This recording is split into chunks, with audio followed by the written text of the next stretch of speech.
Hello, everybody. Welcome Hello. to Roll to Move 2024. This is the big kickoff. The big kickoff of Roll to Move. It's happening. It's finally here. It only comes once a year. It only comes once a year. And we've been making a list of who's naughty and nice. Yeah. And presents will be given accordingly. Unfortunately, everybody's naughty. So. Oh, sad. On some level, everybody's naughty. It looks like a bunch of people are coming in right now. Maryland says hello. Good morning from Sweden. It's nighttime here. It's midnight, or no, it's 10. We're heading toward midnight. Yeah. Pacific time. Pacific time for us. Good evening from New Zealand. Yeah, I saw a hello from Spain and Vienna, Austria. And it doesn't say There's a lot of Japan, people but on the East Coast. Andrea Florio is in Japan. So when he says hello, that's hello from Japan. You assume he's in Japan. I assume. I mean, you never know. He could be traveling the world. I think he just did a playthrough with friends that was in Italian, but that could be, Yeah. globe hopping Zoom stuff. Yeah. Looks like Scott Everts is in Orange County, California, and Al Graham says he's in Florida. I see hello from East Brian Coast. is I in see hello from Melbourne. Italy, Virginia. Everybody's sounding off.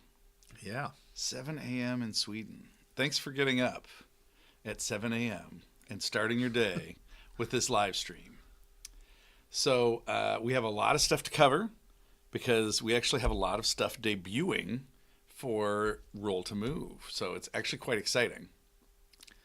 We even broke out this new Roll to Move backdrop. I hope you guys like it. So we're going to go through new stuff debuting. We're going to make some announcements, and then we're going to do it like a Q&A session, and just chat and answer questions. And I'm sure we're going to answer some questions along the way. Oh, yeah. We can't help ourselves. It looks like Mike from PhD is here. Hi, Mike. Wow, Australia. Yeah, Rob from the Netherlands. This is great. Fantastic. Everybody's here. Hello from Canada. Yeah, Josh from Canada. And I see someone from the UK as well. Brisbane, nice. All right. So, why don't we jump into it? I think these guys want to hear about it. So let's start with the Roll to Move goodie box. Let's talk about it. All right. So we have a series of slides that we're going to go through here because we're high tech. So now this is what people have seen so far. This is the flyer basically for Roll to Move, and it shows a list of what's in the goodie box, and it shows the Junkbot Ally. Yeah, you guys excited about the Junkbot? I hope people are excited about the Junkbot. So the Junkbot is something that I really wanted to do, and I told Jason that I thought it would be really cool if you could have like a robot ally that you could build, and I specifically wanted to have like all these parts you have to gather, and Jason made it even better by incorporating, being able to use scrap tokens and tech tokens, and along with artifacts that are parts of the Junkbot. And so let's go to the next slide, and we'll delve in a little bit more as to how this works. So so this right here is kind of an overview of what comes in the goodie box for 2024. Every year when we put together a goodie box, it's like, ooh, like what can we fit in? What's going to be the theme? What promos can we do? Oh, is there room? Can we get a new map tile if possible? And it's always kind of pushing the boundaries of like what we can put into a goodie box for DiceFast or Roll to Move.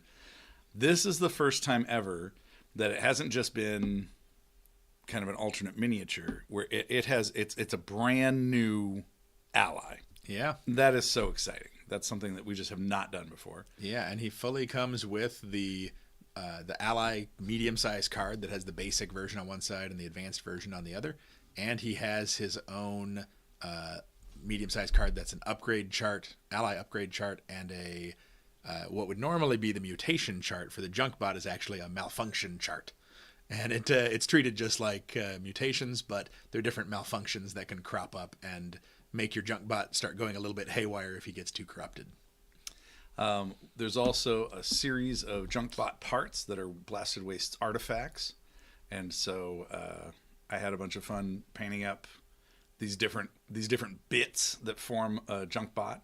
And again, Jason made it way more awesome by having each one have like upgrades for a Junkbot. So it's not just, all Junkbots are not created equal. If you build one and it has the claw, then it gets bonuses that a Junkbot that doesn't have the claw would have. And it's like that for all these different pieces. So it's really cool. There's going to be a lot of personality. Every Junkbot can be unique in how it's constructed. Besides the Junkbot, we also have a new map tile. And it's not just a normal map tile, as you can see from the picture.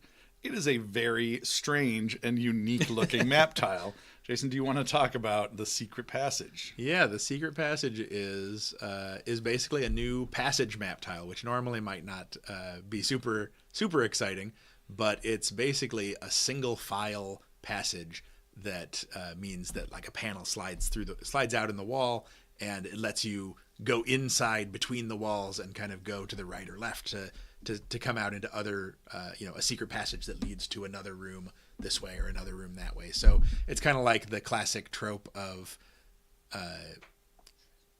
going through a secret passage in a ninja castle or something like that, and moving a panel and then coming out from behind a scroll or a statue or something like that. And then on the back side of it, as with most basic Forbidden Fortress tiles, it has a Belly of the Beast passage that's, instead of being a secret passage, it's like a tight passage. It's like it's really gross once it gets to be like a living Belly of the thing. Beast. It's like a kind of an intestinal passageway that you're pushing your way through, prying open a sphincter in the wall and pushing your way through the creature. The bowels of the beast is super disgusting. Also, I think I just coined a new one. Instead of Belly of the Beast, it's Bowel of the Beast. Bowel of the Beast. Which is extra gross. There's submissions for that. Oh, anyway, so it's a tight squeeze getting through the single file passageways. And I think it's going to be pretty cool and connect up different maps in very unique ways. Well, the other thing that makes the Belly of the Beast side of it kind of fun is that it also has you draw a passage encounter, which is one of the main special things for the Belly of the Beast Otherworld. So getting to see how the different passage encounters work with this sort of single file, tighter squeeze passage getting through the beast is a lot of fun.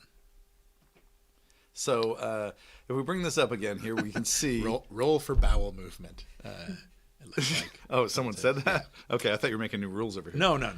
Roll for bowel movement. That's gross. All right, so lastly, we also have new counters, and we're going to get to this in a minute. There's counters for...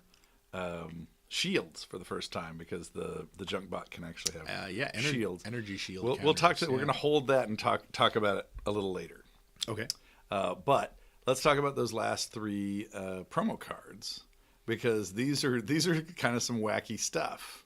So first of all, we've got a epic threat that combines the big bad from both of the two adventure sets. Yeah, that recently came out. So Gates of Valhalla, of course, the biggest epic threat. The end boss is in the main box. In the main box is the Frost Giant. Yeah, and in the Valley of the Serpent Kings, it's the Croxen Beast. And so this is one epic threat that actually has both of them.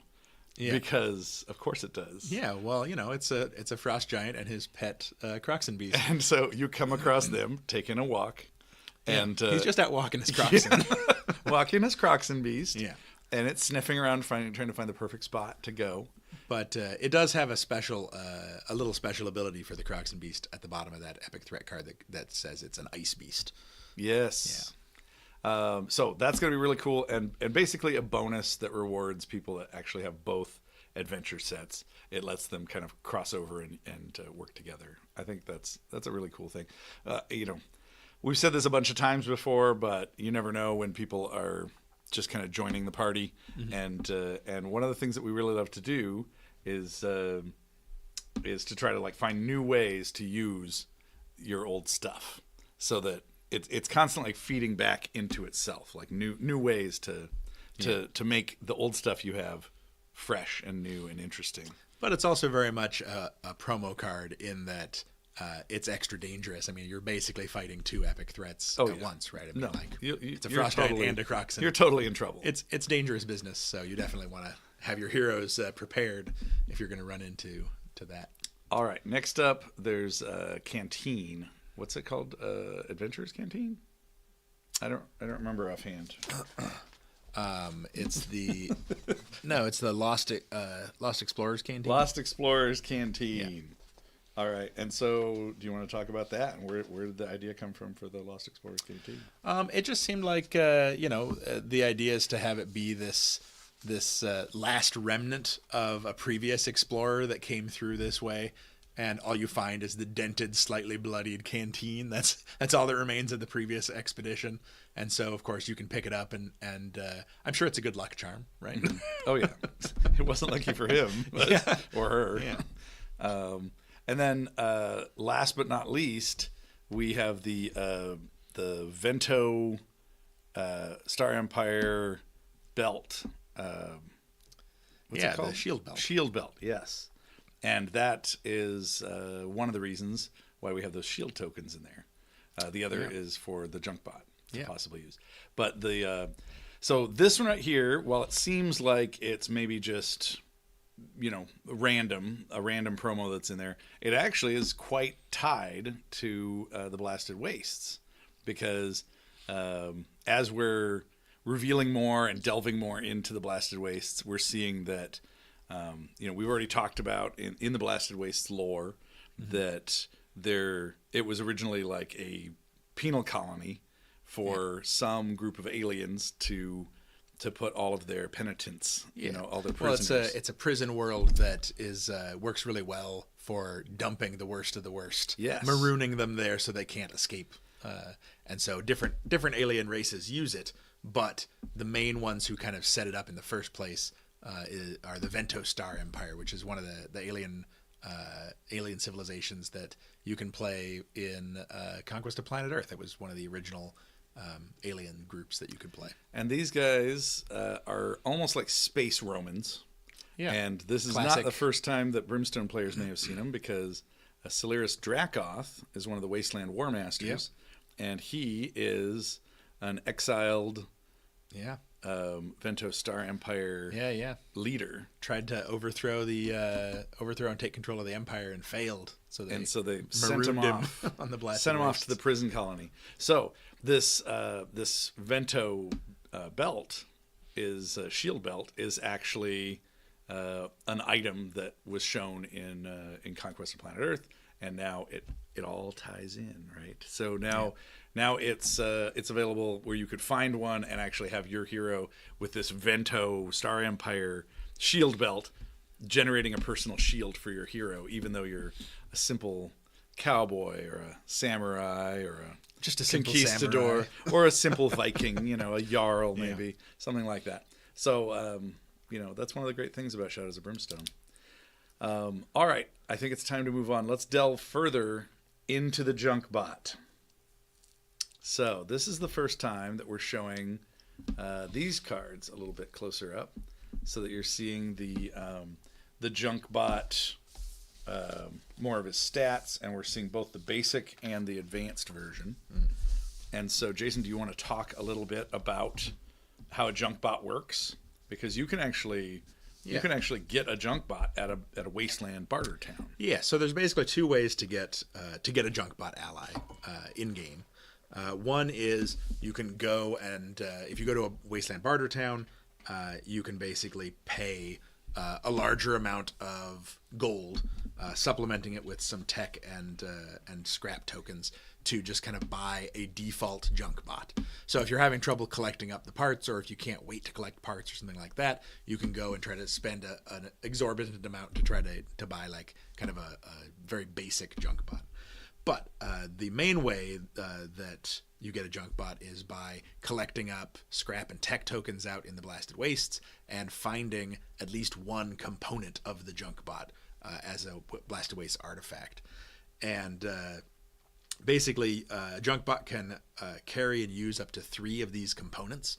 And so you can build onto it as time progresses.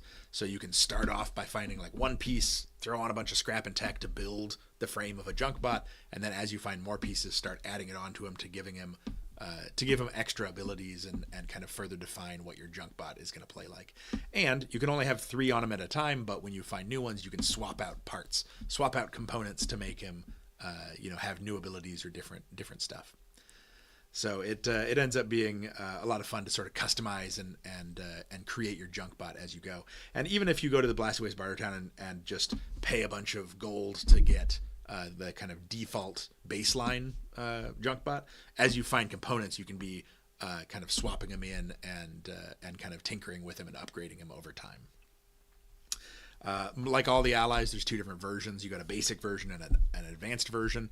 The basic version is basically a token that is kind of a one-use powerful ability that you can use. So if you don't want the overhead of moving the Junkbot around the board with you as a character, you can just get a token for a Junkbot and kind of use them along the way.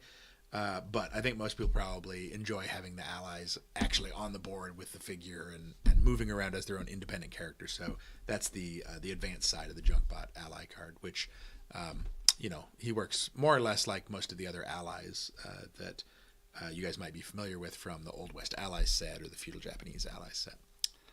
So it looks like Eric is going to start a petition for a Junkbot playable hero down the line. Yeah. Yeah, well, you never know. You never know. I mean, we've done crazier things for sure. And the Junkbot, I think I mentioned earlier, the Junkbot does have the card that has the upgrade, the ally upgrades for him, which are all unique. Let's go to the next slide. And that'll actually have that. Yeah, and he also has the Junkbot malfunctions, which is the robot version of a mutation chart. So they basically count as mutations in every way, but they're malfunctions because he's a Junkbot.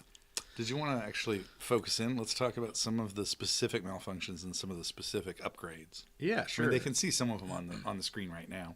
Maybe you could choose one of your favorites or one or two. I think one of my favorites, well, I mean, one thing that's kind of fun is that one of the upgrades you can get is a shield generator, where suddenly your Junkbot gets an energy shield token. And we haven't really talked about what the energy shield tokens do yet, but there's a little reference card included in the goodie box for the for the shield tokens. And basically, the shield tokens are kind of like status effect tokens, where they go on an enemy or go on your character or go on your Junkbot, and anytime you would take damage from a source, it basically prevents all of that damage, and you remove a shield token. So it's kind of like ablative shielding that gets knocked off of you, off of your Junkbot or off of your hero or whatnot.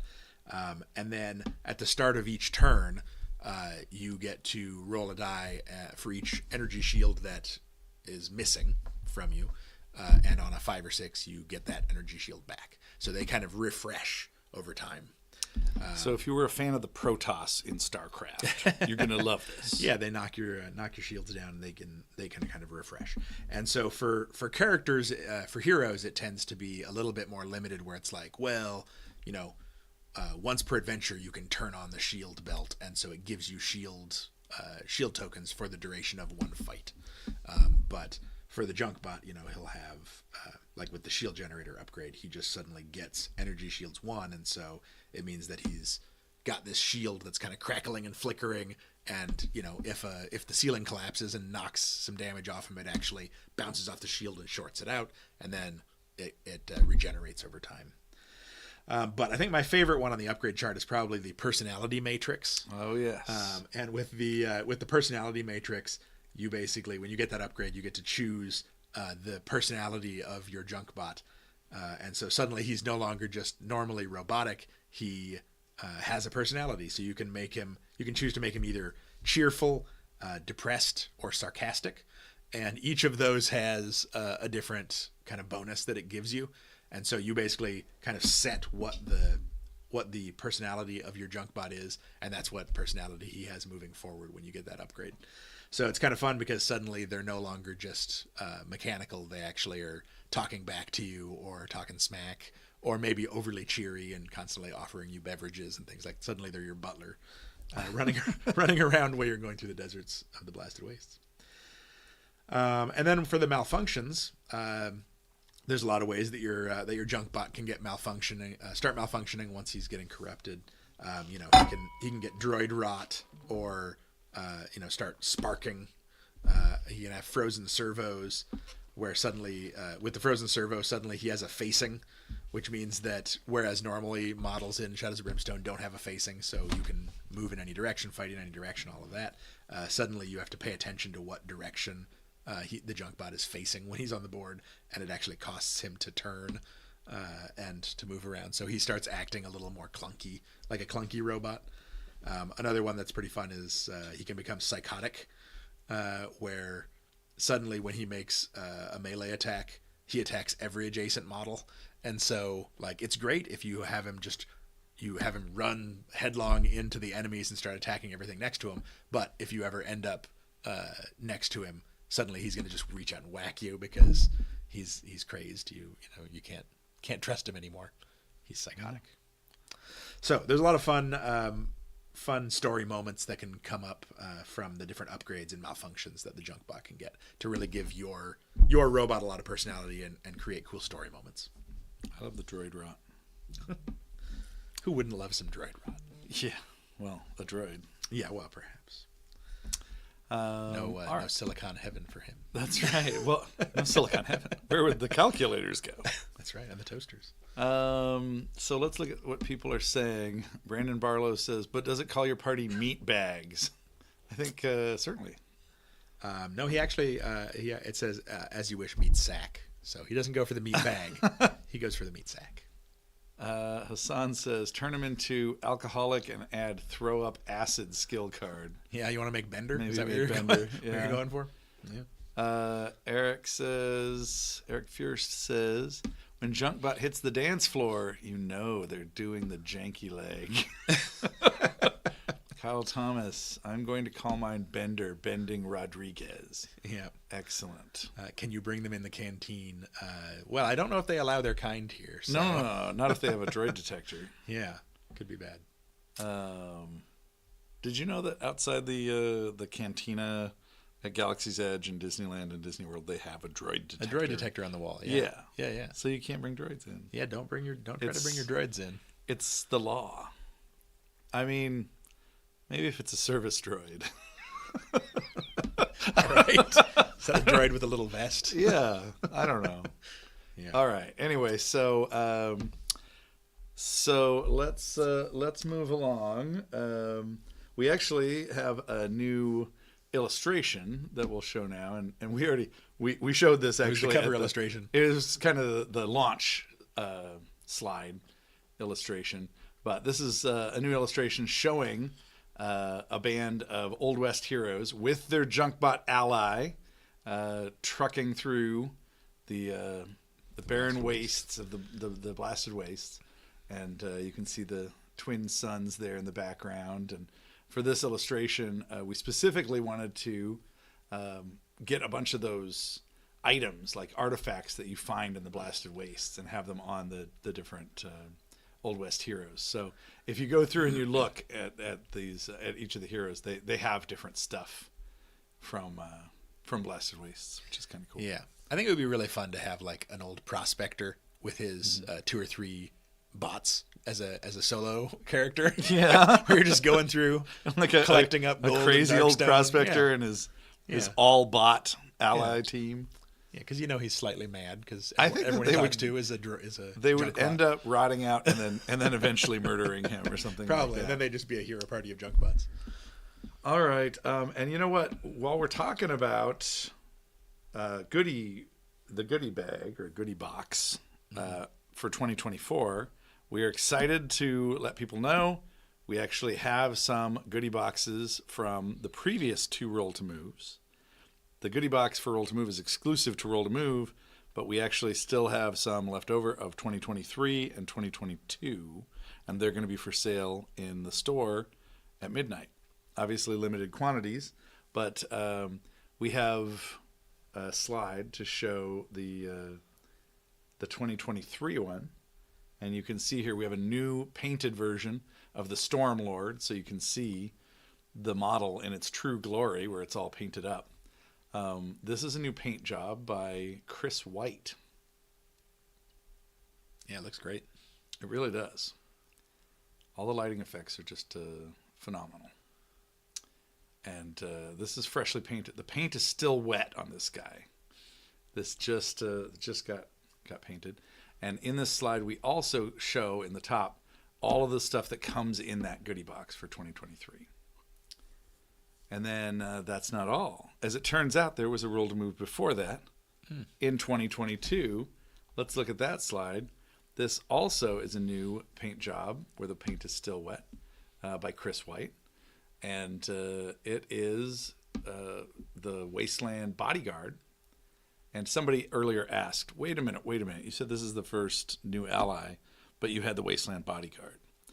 But the Wasteland Bodyguard was actually... he was an ally specialty. A specialty version of a standard ally. Yeah. So it was more like just a... It's like a modifier card. Yeah, like a modifier card. The Junkbot is its own brand new ally with its own upgrade chart, and malfunction chart. And its own abilities. So it's kind of one step up. Yeah.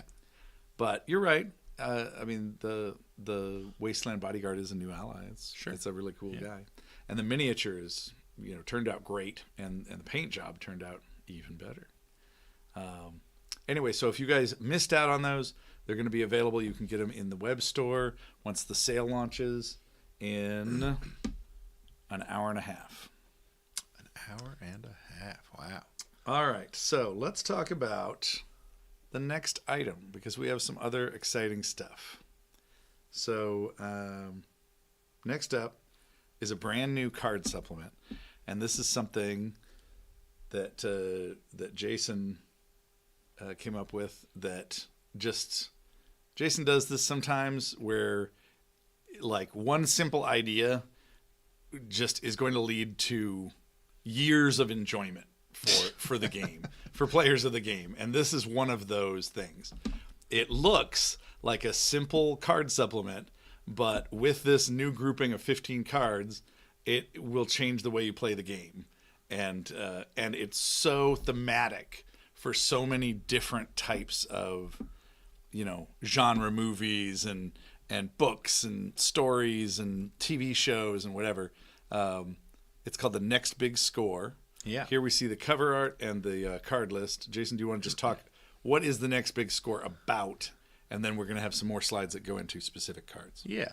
So we've done some different supplements in the past that focus on different keywords of hero, like law heroes, getting to use these new warrant cards and whatnot, or holy heroes, getting to go on holy expeditions and lead the team. Yeah, lead your hero team onto holy expeditions. So the next big score is basically a new card supplement like that for outlaws and performer heroes. Mm-hmm. And so basically it is giving players the ability to turn any of their missions, pretty much any mission, into kind of a heist movie where, because you have at least one outlaw or performer on your team, they basically know about the next big score and one more job to finish it all, and then everybody can retire, that kind of thing. So basically it lets you turn missions into a heist, not just a normal mission, but a heist.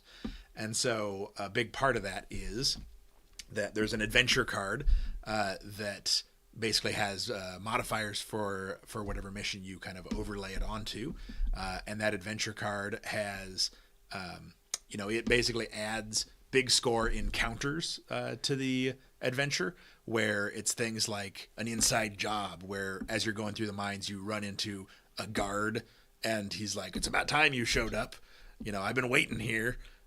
go this way. And so basically you have to kind of bribe him with extra loot so that he'll help you and let you find your objectives faster. And if you don't give him enough, then he may be like, all right, screw this, I'm going to sound the alarm and the sentries are going to come and get you.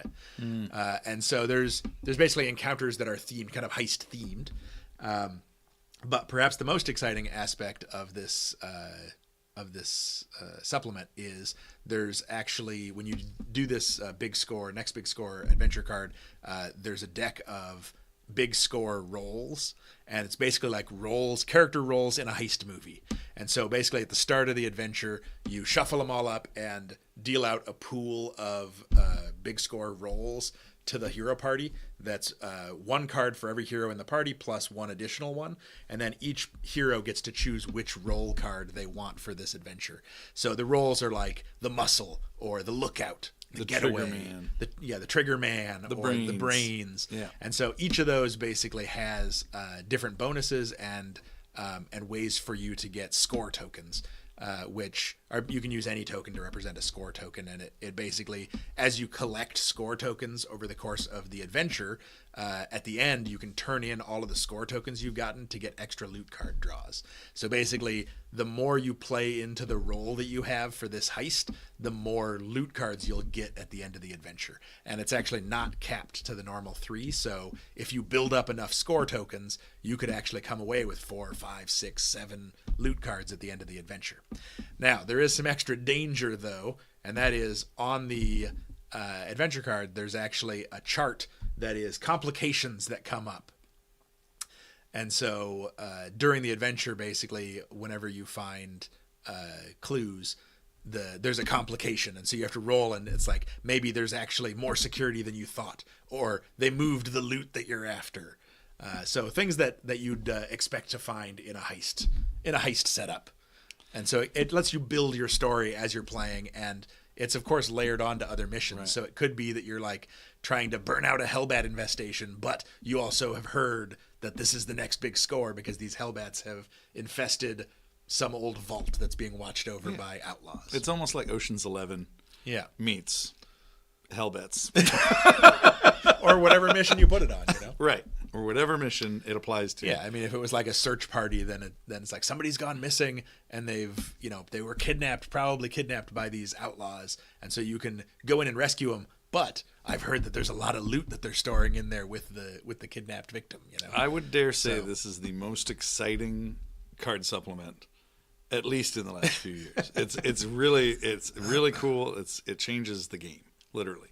I do want to say, you mentioned score tokens about 16 times. Yeah, score tokens. We should probably just nip it in the bud right here up front. I did say there's no official score tokens. Score tokens, you can use anything to represent them. We always use the little poker chip tokens that came as part of the. They were, I think, at first in Caverns of Cinder. I think it was in Caverns of Cinder first, and then we released. Yeah. And then we released them. There's like the player token set. Token sets. And I think those are still available on our web store. Yeah, and they're kind of intended to use as like experience or something like that, but they also work really great as score tokens because they fit the theme really well. I did see a couple of questions that came through. I don't know that I'm going to be able to remember all of them, but one was about... sorry, I talked for a really long time about that. So one was actually about the previous Goodie box miniatures and if they are resin or CO-cast thermoplastic.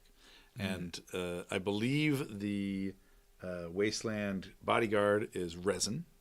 Okay. And the other one, the Stormlord, is CO-cast thermoplastic.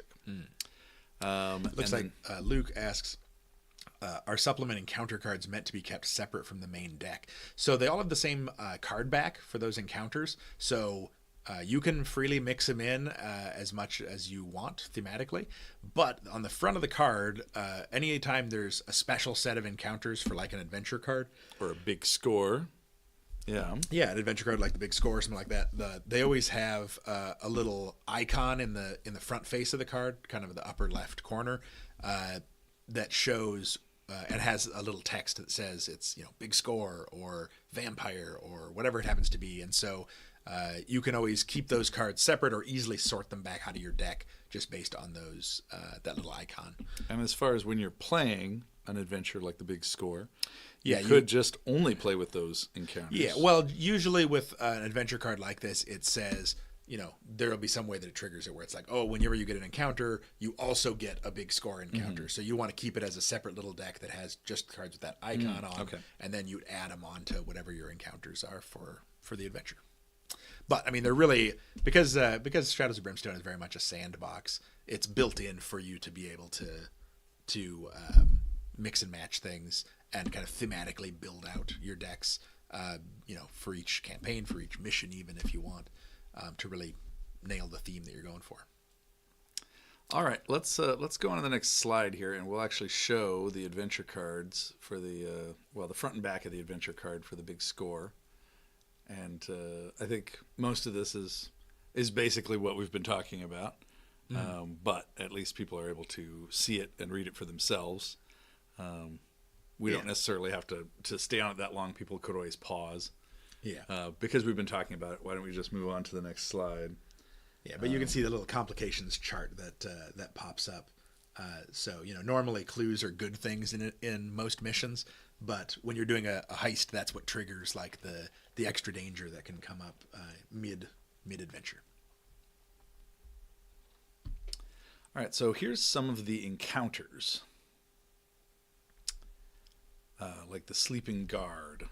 And you can see, as Jason was mentioning, there's the little icon for Big Score, and you'll see these on like Holy Expeditions and Badlands Expedition and the different mission packs and things like that. Yeah. What was the Long Arm of the Law? Yeah. So that's what he's talking about, where you can easily separate them out. Yeah, that little icon up in the top left that says Big Score and has the little cards. Did you want to say anything about these particular cards? I mean, people can read them on screen if you want. These are nice big images. You can get the idea of what some of these things are like. If you run into a sleeping guard, you have the possibility to sneak past him, or if you don't successfully sneak past him, you might wake him up. So kind of classic heist movie tropes that you would find, or the tripwire that you weren't expecting. That you run into, and maybe there's extra security that's been beefed up since you first got your intel of what the layout was going to be of this place. Well, let's move on to the next one. We'll actually show the new card for the rolls. There's the Big Score rolls card, and it's funny because it's the only card with other cards on the card. So this is the slide that's meant for you to talk about Big Score rolls, but I think you kind of already did that. So I jumped ahead. Yes, guns were jumped, sharks were jumped. Yeah, these things happen. We can go on to the everyone marvel for a moment at the back of the card, and then we'll look at some specific rolls and you obviously gave kind of an overview. Maybe you can delve into what it means to be the getaway. Yeah, so all of the different roles that you would get, that you would choose, like I said, you generate the pool of the roles at the start, and then each hero gets to choose one from the pool that you generated, and whatever one is left over is just discarded. And so, you'll have different roles available every time you play a Big Score like this. And so, you might have the lookout in one as an option in one, and then in the next one, there's no lookout, right? So it's like you have to choose different roles depending. But you generally players, heroes want to sort of gravitate toward the role that's going to match your play style or your character or whatever items you happen to have or where you are in that adventure. So for instance, we have here like the lookout, right? It says at the start of an attack, use 1 grit to give all heroes +2 initiative until the end of the turn and gain 1 score token or 2 score tokens if it's an ambush attack. So all of these roles basically have some sort of bonus that you get or that you can activate, and they also have some way for you to get score tokens. So for you during that heist, the more you play into the role that you've chosen, the more loot you're going to get out of it at the end. And so you can see, like, say, the getaway says once per fight, use 1 grit to gain 1 score token and let people you know, sorry, I was in the middle of reading it when the slide transitioned, so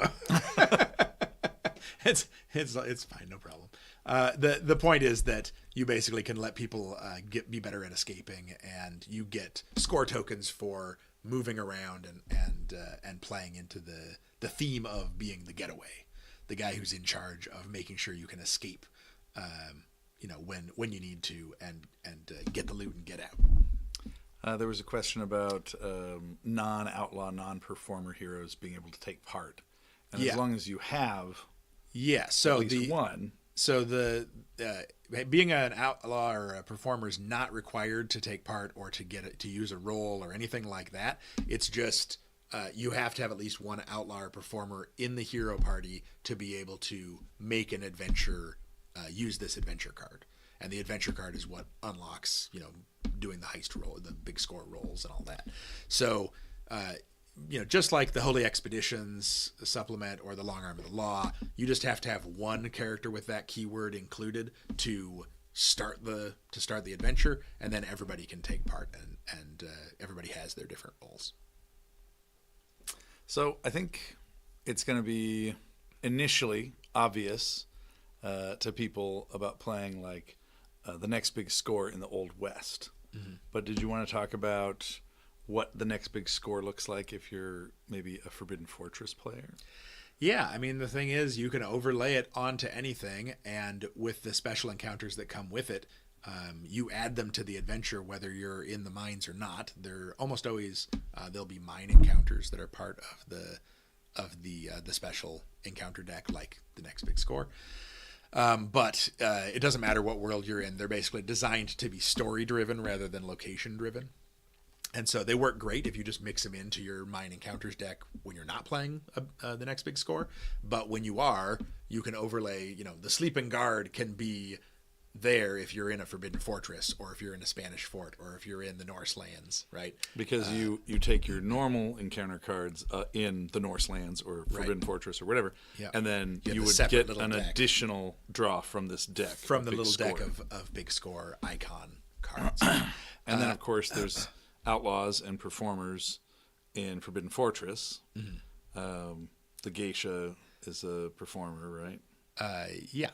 And then the outlaw, there's like the enforcer, the assassin, are outlaws. So there's a lot of ways to trigger that. There's fewer in the team hero sets, the adventure sets, but there's usually ways for you to become an outlaw in different places. So it's a little harder for a pure Viking team or a pure conquistador team to trigger the next big score. But and you mean pure, meaning not mixed, where you have some not mixing Old West characters and some Spanish explorers. Yeah, but if you can get one of those characters to, like, if you can get a Spanish explorer to become an outlaw. So are you encouraging people to become outlaws? Are you a bad influence? Only if you want the next big score. Okay. Just one more job before retirement. Just one more. This is the last one, I promise. Yeah. And then I'm out. Yeah, it looks like Bob Clark says a Hell Train Heist. Yeah, I think it'll work. Heist is going to be good. Work great on the next big score on the train. Also, I see Holy Adventure plus Heist plus Common Tet equals Indiana Jones. Yeah, maybe so. Maybe so. All right. So let's see. I think the next slide actually just kind of shows the next big score for us to kind of wrap up talking about it. Is there anything that we haven't covered with the next big score? No, I think we covered most of it. I mean, obviously there's a lot of different roles. We just looked at a few of them, and there's a lot of different encounters that are part of it, and we just looked at a few of them, and you know, the way those complications show up during the adventure, and they're kind of spaced out so that, you know, you think you've overcome one complication, and then suddenly you find another clue, and you're like, we're not even looking for clues on this mission. But, you know, there's an extra guard, or they moved the loot, or something like that. So I will say also, the next big score debuts in the Roll to Move sale on the web store, and it is part of the buy two get one free card supplements. Mm-hmm. So if you're looking to get a great deal on card supplements, you can gather this in with previous ones and get some discount. That's true. All right, let's talk about the next Big score. The next thing that we're debuting here. We have some new, to continue the Blasted Wastes theme, introduced with the Junkbot. We actually have some Blasted Wastes bases. Here they are right there. Talk about the paint still being wet. I just painted these this week, just in time to show them to you here. And these... Yeah, they turned out really cool. Yeah, these might be my favorite of all of the themed bases that we've done. There's so much detail, and the detail comes out just with like simple dry brushing. It just sings. It looks so good. And we have them in 40 millimeter and 30 millimeter, and 40 millimeter ones are in sets of 3 because usually enemies, the large sized enemies, are in groups of 3, and then the 6, a group of 6 for the 30 millimeter bases, because often enemies are, if they're the standard size, medium sized enemies, they're on, there's a group of 6, and they're on 30 millimeter bases. But they look great, and I cannot wait to use these for, I want to make a set of heroes that are, converted to be like a Blasted Wastes hero group. You know what I mean? Anyway, so besides the normal sets of 40 millimeter and 30 millimeter, we also have, of course, the bulk packs, where you can, if you want to stock up and get a bunch of these bases, they're highly discounted by getting them in large groups. So, and those are in 40 millimeters and 30 millimeters. yeah, there's a 30 millimeter bulk pack and a 40 millimeter bulk pack. Medium size guys and large size. Yes, and I can't say enough. Like, I do a lot of the painting of these figures, and it is so nice to just glue the guys to a base that is already detailed and you just paint it up instead of gathering up little things and bits and bobs. I mean, there's a lot of creativity with that, and I do enjoy making bases, but you can also add to these bases and use them as a starting point. It's like night and day with how good the figures look when they're on a base that has all of this highly thematic stuff on it. And the fact that, when we went into this and started this prospect of doing themed bases in plastic, it was, is there a way that we can let everyone make bases that look like the bases that you see that like Aaron Lovejoy does, where he's a total pro. He's been doing this forever. He's won every award in the book. And when he makes a base, it tells a story. It has all of this other stuff, and it just sets the tone and is this amazing base for your miniature. And so that was the goal going into it, and I really feel like we achieved it, because when you glue your guys to these bases, you instantly have so much more detail. Yeah, gives you a little slice of whatever the world is. Yeah, absolutely. So yeah, we actually have a bunch of the worlds covered now with this, but there's still more to come. Yeah, it looks like Thomas says nothing can top the sphincter base. Well, your figure can top it. Yeah, just glue them right on there. Just careful where you put your foot. Don't want to get stuck. You don't want to fall in. All right, so I've gone off about how much I love the bases, probably too much. So we'll move on. So as somehow the Tredaran spy network got wind of this next one, we have a brand new swarm pack. Whoa! And I saw murmurs of this. I saw rumors. I saw hints. Yeah. I think many Bothans died to get word out that there was a new enemy swarm pack. We need to increase Tredaran security. That's right. Anyway, let's take a look. Enemy Swarm Pack 3 is themed for the Void Spiders. Oh yes. This one, I think, might be my favorite of the swarm packs we've done. Yeah. Nice Kingdom of the Spiders style swarm pack. And we show there's you actually get 6 spawners, which are Void Spider egg sacs. Yeah. We have 3 different unique, I'll say poses, even though they're not really posable, but 3 unique models, and you get 2 of each. and we took care to make sure that they were sculpted in such a way that when you see them from different angles, they look like completely different models. Yeah, and these ones look really fun to paint. Oh, they are. The egg sacks. Cool. Why don't we jump to the next slide, and we can actually see the egg stats, the stats of the egg sacks, or the egg stats. The egg stats. So we've brought up the egg stats here. It looks like there was a previous question on the Junkbot. Yeah? They asked if it was on a large base, and the Junkbot is actually on a medium-sized base. So it should be a 30 millimeter for the Junkbot. Anyway, so the Void Spider spawn pack. Yeah, so the Void Spider spawn pack, as with previous spawn packs that we've done with the Slashers or the Hellbats, they always have the Otherworld variant versions of the enemies with the stats and the abilities worked into the large card, and that's no exception here. The Void Spider variants are all covered with a new large card for each one, but because Void Spiders are the most basic of basic enemies for kind of introductory adventures, we wanted to make the Swarm Pack add to the danger and really feel like you're being overrun by a massive horde of arachnids.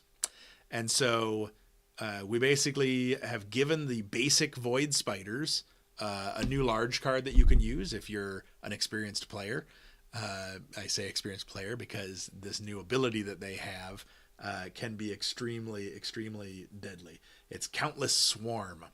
So this Swarm Pack comes with not only the egg sac spawners, but it also comes with 12 additional Void Spiders.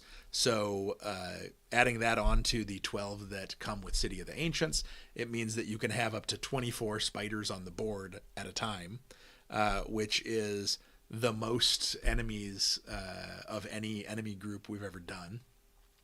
And the board gets quite crowded. So the new ability that they have is called Countless Swarm, and it actually works with the fact that Void Spiders don't have a base for the model. They're meant to be creepy crawly and kind of piled up. And so with the Countless Swarm, suddenly Void Spiders can have up to 3 spiders in one space, where they kind of piling on top of each other so that they can get to you and to completely surround you and start devouring you. And not only can you have up to 3 Void Spiders in one space, but also as the Void Spiders collect up into these big piles and big hordes, suddenly they start being able to attack everyone adjacent to them instead of just the hero that they were previously targeting. And so it's a way to have a lot of Void Spiders and really have them overrun you. And so you have to be careful not to get surrounded by too many spiders. And one of the things you could see on the card there for the ability is that they don't double up or triple up in spaces until all of the other spaces they could go to are full. But it means that no longer can you easily just block off a doorway and only fight a couple spiders at a time. Suddenly they're moving through other models and they're piling up into spaces so that more of them can get to you and do more effective attacks. So it really ratchets up the danger level of Void Spiders. And so this set comes with a new version of the basic Void Spider enemy record sheet that has this new Countless Swarm ability on it. But then it also has the Otherworld variant versions of the spiders for each of the other worlds that we have a variant for, and it has the full enemy record sheet with the modified stats and the abilities worked into it. And we wanted to go the extra mile with this set and actually add 2 new types of Void Spider Otherworld variants. Since we were doing a Swarm Pack, that's kind of tradition. We'll usually do that when we do a Swarm Pack like this. And so there's 2 new Otherworld variants for Void Spiders. One is the Nightshade Spiders, which hail from the Forest of the Dead. And you can see their color scheme is very much like the deadly Nightshade flower, and they're extra toxic because of this. And then the other new type is actually for the Sunken City of Ferox, which are crab spiders. So they're basically like deep sea crab spiders that have extra armored shells because they crawl around under the deep deep oceans and have all the pressure that their armor has to withstand for being kind of deep sea spiders. Maybe we should pause for a second. There may be people that are like, wait, I missed the Kingdom of Ferox Otherworld. When did that come out? The sunken city of Ferox. So the sunken city of Ferox is one of the new Otherworlds for the most recent Kickstarter that we did, the Lost Tombs and the Hell Train Kickstarter. And it's the Otherworld that appears on the back of the Lost Tombs of Kamentet Egyptian world. So you have the Egypt tiles on one side of the map tiles, and then the Otherworld side is the sunken city of Ferox, which is basically kind of like Atlantis. It's Ferox Atlantia, which is this ancient kingdom of powerful vampires of antiquity, and they kind of dominated the area thousands of years ago, and then were overthrown and defeated in a great battle and great cataclysm, where the island of Ferox Atlantia was destroyed and sunk beneath the sea, because it was an island with a core under the island of Darkstone that they had been mining and using for their advanced technology. And so it erupted, sunk the island, and now the entire city, which is part old, kind of Greek, Roman, or Greek, Egyptian kind of influence for the area, mixed with super science and technology, ancient technology. So you can find your way into the sunken city of Ferox through gates and unleash all sorts of ancient evils back into the world that have been dormant for thousands of years.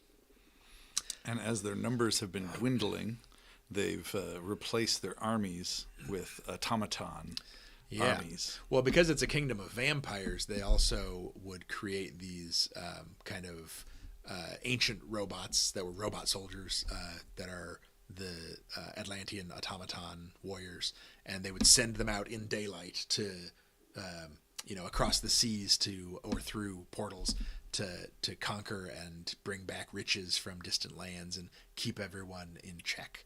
And so now that they've been kind of trapped under the sea for so many thousands of years, most of the vampires are dormant, but they're starting to wake up now that portals have started opening back up to the city, and their automatons are kind of reigniting and starting. Some had been patrolling the halls, but now they're gathering back into armies to march back out into the world and across worlds. Now they also would need to send these automatons into worlds of garlic, because the vampires, it's not good for them. Yes. But they do like putting garlic butter on the crab spiders. All right. It's important. Okay. Where does the mummy juice fit into all of this? You wash it down with some mummy juice. Okay. All right. So once again, the Swarm Pack is awesome because we definitely took a bird walk there. Yeah, we definitely did. A left turn. Sunken City of Ferox. Anyway, this is the second time actually that we've done a kind of sneak peek early version of Kingdom of Ferox stuff, because the slasher Enemy Swarm Pack 2 with the slashers actually had a new Ferox version of the slashers. So we're just building up so that when people actually get their Lost Tombs, they've already got a collection of Ferox stuff that they can now unlock. Yeah, it's all time release. Yeah. And there's definitely other ways you can even use it ahead of time, where there's some of the other worlds have threat cards in that are like wandering enemies, where you draw a world and then use enemies. But instead of drawing a world, you could just say, you know what, it's going to be crab spiders from the sunken city of Ferox. You could get some delicious crab spiders next time you're in like the Forest of the Dead or something. Yeah. Well, with armor 4+, they're pretty hard to kill. They might end up eating you. They might put garlic butter on you. All right, so let's continue on. I think next up we're going to take a quick look at the models for the egg nests, the egg sacs, and these turned out great. They are they're actually based on the counter from the original City of the Ancients. There was one of the die-cut counters that was like a void spider egg nest. Yeah, the egg token. Yeah. And so this is those come to life in 3D. Yeah, and with actual rules for spawner, them being spawners and whatnot. Yes. And one of the things that's actually pretty fun with the egg sacs as spawners here is that they have a rule that actually can web up the heroes, because the egg sacs are surrounded by these thick, gooey webs. And so, as one of the abilities that these egg sac enemies have, not only do they spawn more spiders, but any hero that ends a movement on a map tile with egg sacs has a chance of getting a webbed token. So web tokens, I think, were first introduced with the Jurgoma Spider Queen, and so the Void Spiders haven't really used web tokens much in the past. But this basically is a way to kind of loop that back in, and suddenly, the spiders are webbing you up and then surrounding you and piling into spaces to feed on you. So stumbling into a nest of egg sacs can be extraordinarily dangerous. Let's just address a few questions that are coming up. So Rob asked, well, actually, he said this will bring his spider collection up to 48. He's a crazy man. That's good, because if you get a lot of spawners, you can just keep adding on. That's right. If you want to have 48 spiders on the board. Nathan asks, will this be new models of the spiders? It is not. They're the existing models of the spiders, but we just give you more so that you can fight up to 24 of them, which is crazy. And then, or 48 if you're Rob, right? Marianne Osborne says, I'm rethinking the colored models we have. Yulp. The extra colored. Oh, I think she means like if she wants to have spiders painted for all of the Suddenly different. it's a lot of spiders. That is a lot of different spider color schemes. Spider variants, yeah. Drew Hildebrandt says, this is a brilliant way to refresh an OG enemy that we fought against for so many years now. I'm more excited to fight the Void Spiders now than I have been in a long time. Love it. So this is one of the reasons why we do this, because it basically says, hey, you've bought this collection, you're playing this game, we want to support that, we want to reward you and like have your old stuff be usable in a new way and revitalize. And we're gamers ourselves, and this is like what we have always wanted in games. So yeah, we're doing that. And the other nice thing is that those original spiders are still out there, right? So the original stats for the Void Spiders. So I mean, they're really meant to be kind of an introductory enemy. And so, you can still decide, do I want to use the new spider card that has the Countless Swarm, or am I playing first level characters? Maybe I should start out with the regular spiders and then graduate to the Countless Swarm ones where they can pile up and be extra deadly. Right. It gives you options so you can scale how dangerous you want your spiders to be in any given adventure. There's some suggestions for an artifact called Old Bay Seasoning, or a gear called Garlic Butter. Also, Scott Everts says, painting every variant is a way to madness. There are many ways to madness, many paths to madness, but apparently within the world of Brimstone. That is one of them. Brian Bosch says, are the spiders the alt red color or the sculpts in the revised core sets? They're the original ones. Yeah, I believe they are the red spiders. I'm not sure. We have boxes of spiders, of the original spiders in gray and the original spiders in red. So I don't know. I see. I can't say for sure that it's going to be red or gray. It's whichever one will be packed. Yeah. I will say the Void Spiders is one model where the difference between the original ones and the revised spiders they're very similar. Oh yeah. They're the sculpt is very similar. Yes. And it looks like Nathan Jepson asked that same question. All right, so let's continue on, and we're going to take a look at the threat cards for this Swarm Pack. So here's the basic, green, yellow, and red threat cards, and this gets pretty crazy with the peril die. Yeah, you got to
We should be back. Is it getting sound? Can anybody hear us?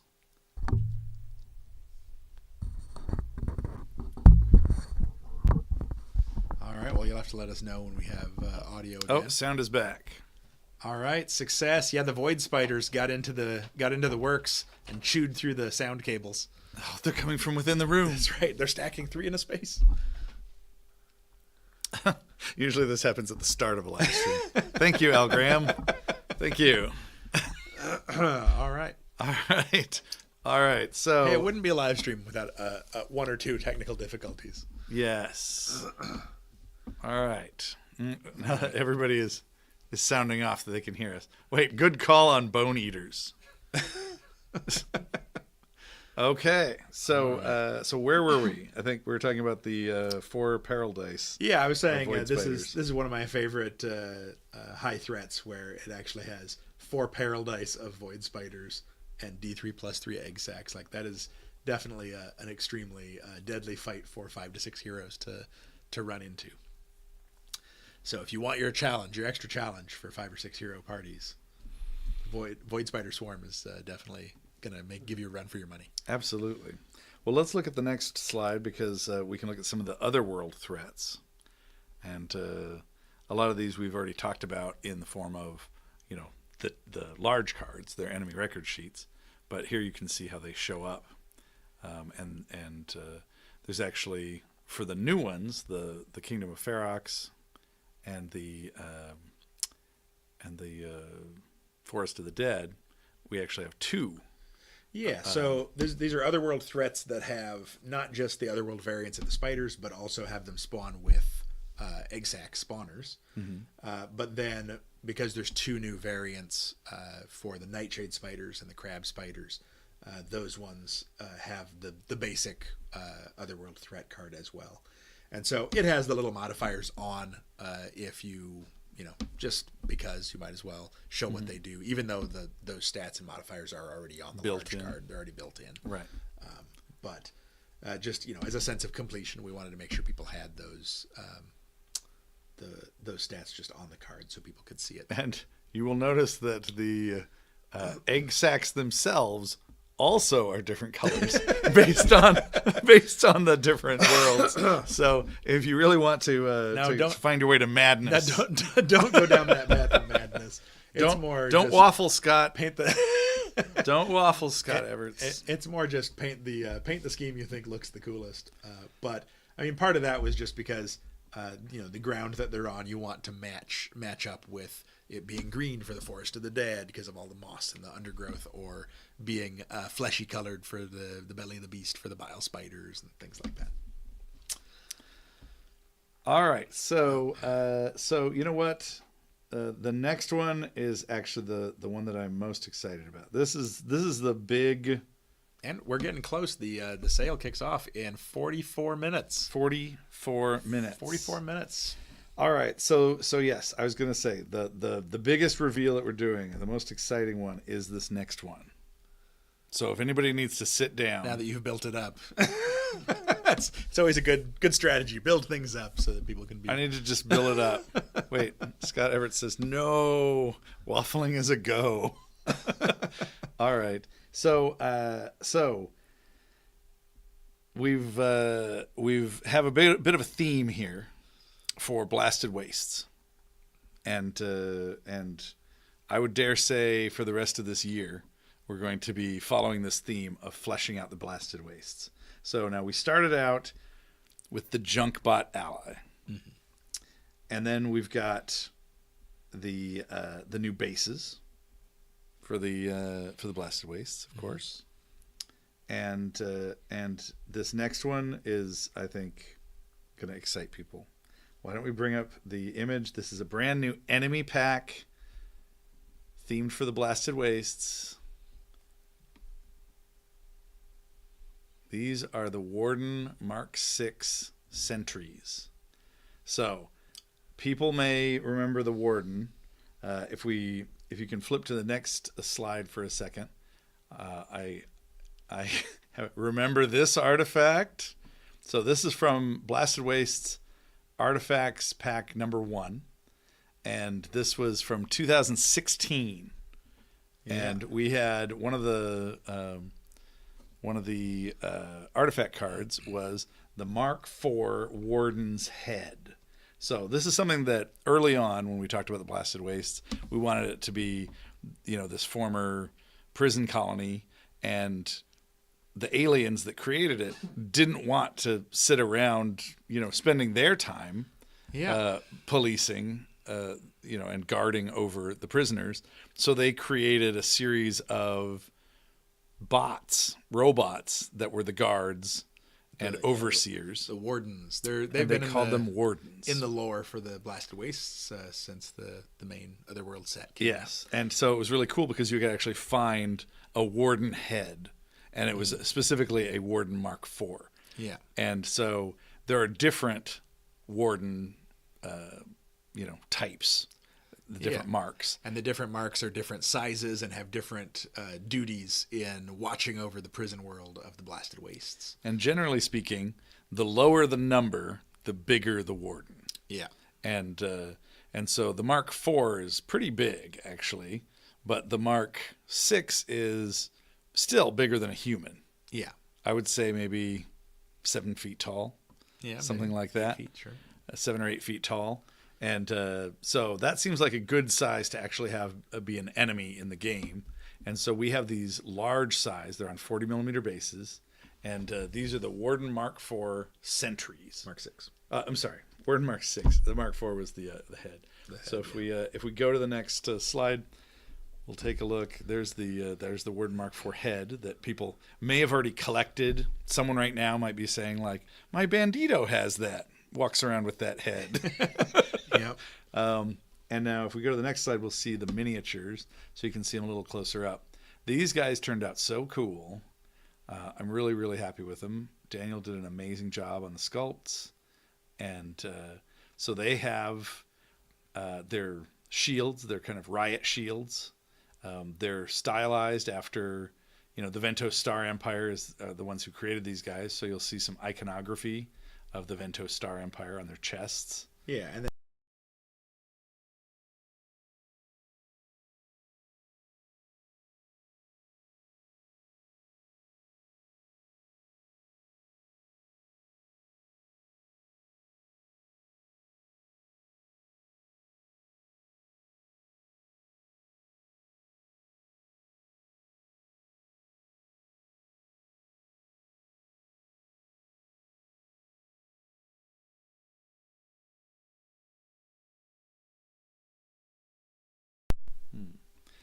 I think we lost sound. Is the sound back?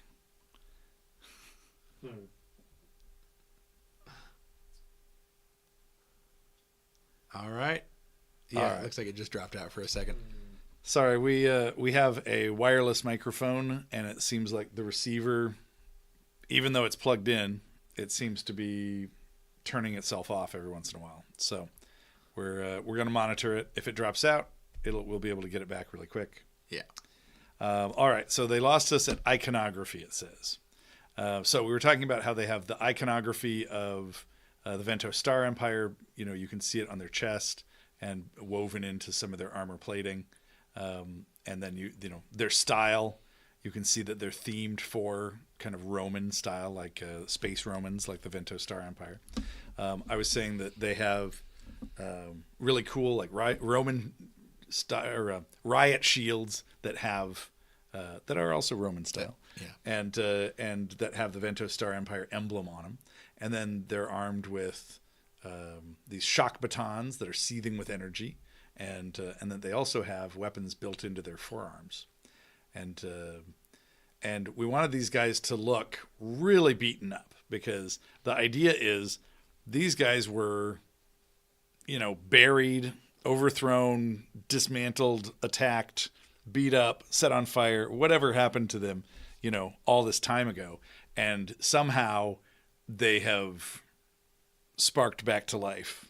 And now they lay dormant in the sand, also waiting for big groups of.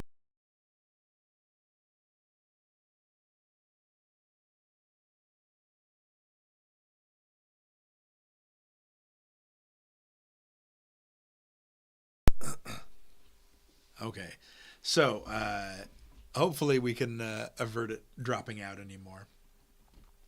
Anyway, because these guys are buried in the desert sands, they're basically just laying dormant, waiting to reactivate when their sensors detect that a group of scavengers or characters are getting in too big a groups together, and so they might be able to find a way off the prison world, or if they detect too high a technology or different reasons.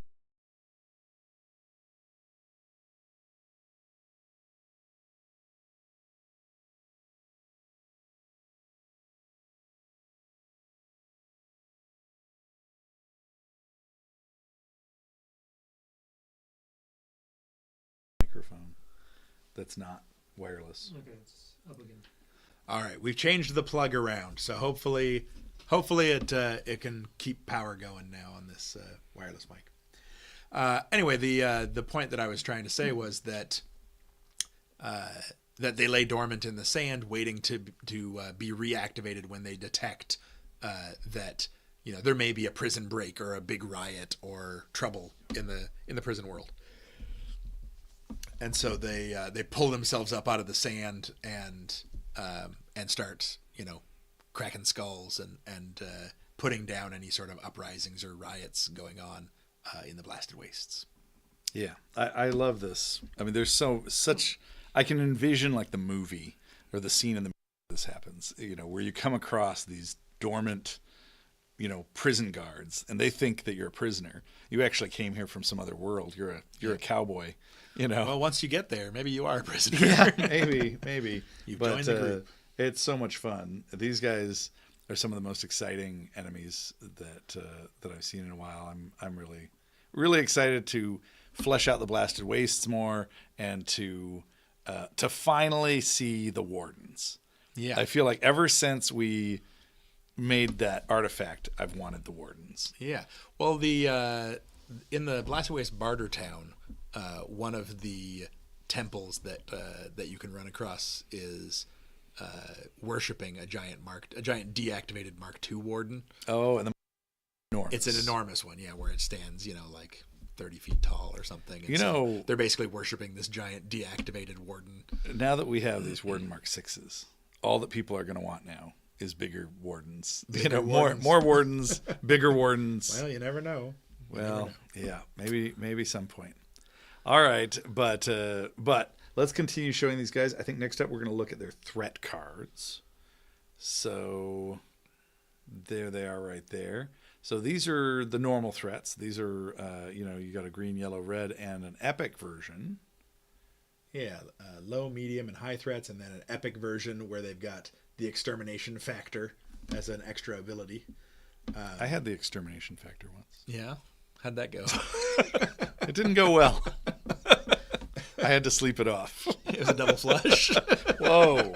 No, come on. Oh, okay. I'm sorry. Yes, Brian says the Mark I looks like Mega Maid from Spaceballs. It will vacuum up all the sand from the Blasted Wastes from orbit. So it comes with regular threats and an epic threat, and then it also, of course, has the other world threats. So I think we can spin onto that slide so people can see the other. Wait a minute, threats. Brian Biswell says Thunder Forged Warden. He may be mixing some stuff there, but I love it. Yeah, so this set includes otherworld threats for the Blasted Wastes, of course, but it also has an otherworld threat for the derelict ship. So sometimes the Wardens will actually, although they're primarily prison guards, sometimes they'll go through portals to hunt down escaped prisoners and start tracking people and trying to either exterminate them or bring them back to the Blasted Wastes.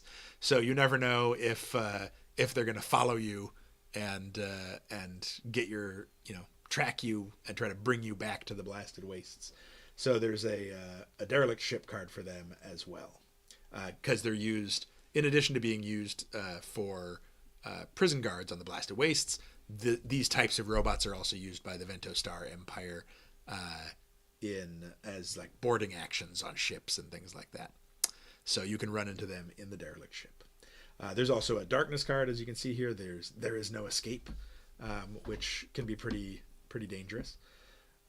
But a lot of good cards that can create some fun story moments and exciting gameplay. And then the next one, actually, we can look at the... This is where I meant for us to talk about the energy shields. Yeah, so we covered the energy shields a little bit, but one of the abilities that the Wardens have that make them kind of unique as enemies is they actually have energy shields. So the big kind of metal shield they wear on one arm projects an energy shield around them. So not only is it a physical shield, it's also a technological energy shield generator as well. And so you can see that they have those shields that they can shrug off damage, and then the shields can regenerate over time. You can see the Mark 6 Warden Mark 6 entry enemy record sheet here. So you can see they actually have a stun blaster built into their arm, which gives them an extra range attack they can make for free each turn. And it not only can do damage to you, but it also can stun you, making you more susceptible to further damage. And then their shock baton, and of course they make the free range attack at the start of their activation. So they might hit you with the stun blaster and give you a stunned marker, and then come up and whack you over the head with the shock baton for extra deadly damage. And then they have their energy shields, and they have endurance. So these guys can be pretty tough enemies to come across. They're large, so you're only going to run into up to 3 of them at a time. But they're definitely tough nuts to crack, and you need to kind of team up on one guy at a time if you want to be able to get past their energy shields, past their endurance, and concentrate on one to take it down before moving on to the other. If you start attacking a bunch of different ones, you'll be knocking their shields down individually, but then the shields are going to be regenerating potentially at the start of each turn. So you need to make sure to focus your hero's efforts to take these guys down. So you say you can only run into 3 of them, but enemy swarm pack number 28. All right. is the Warden Mark 6 enemy swarm pack. Yeah, clearly. And where we have the Kingdom of Ferox enemy. All right. In 20 years. That's yeah, sure. And Sean Trahan points out law keyword. Yeah. These are one of the first enemies that has the law keyword, which is kind of cool, kind of fun to mix that in. So it makes your outlaw heroes sweat a little extra. That's right. Dead or alive, you're coming with me. Yeah. So if you want to run a next big score in the Blasted Wastes, just get ready for those wardens to come out. Exactly. Try to knock you down a peg. Ethan Lowe is saying, are the derelict ship warden variants? Are they the same paint scheme variant? They're the same paint scheme because they're the same wardens. They are just used for a slightly different purpose. They're used for boarding actions or are hunting people down that have escaped the Blasted Wastes, as opposed to being buried in the sand. So, I mean, if you wanted to paint them a variant, you could probably make them a little less tarnished, a little less rusted, but they're meant to be the same color scheme. Do you see the authority of Kotar should give you a free pass? Yeah, the authority of Kotar should definitely let you flash that badge. They're like, you're okay, buddy. That's right. Yeah. And then lastly, let's look at the art for them full screen. This is just a really exciting illustration.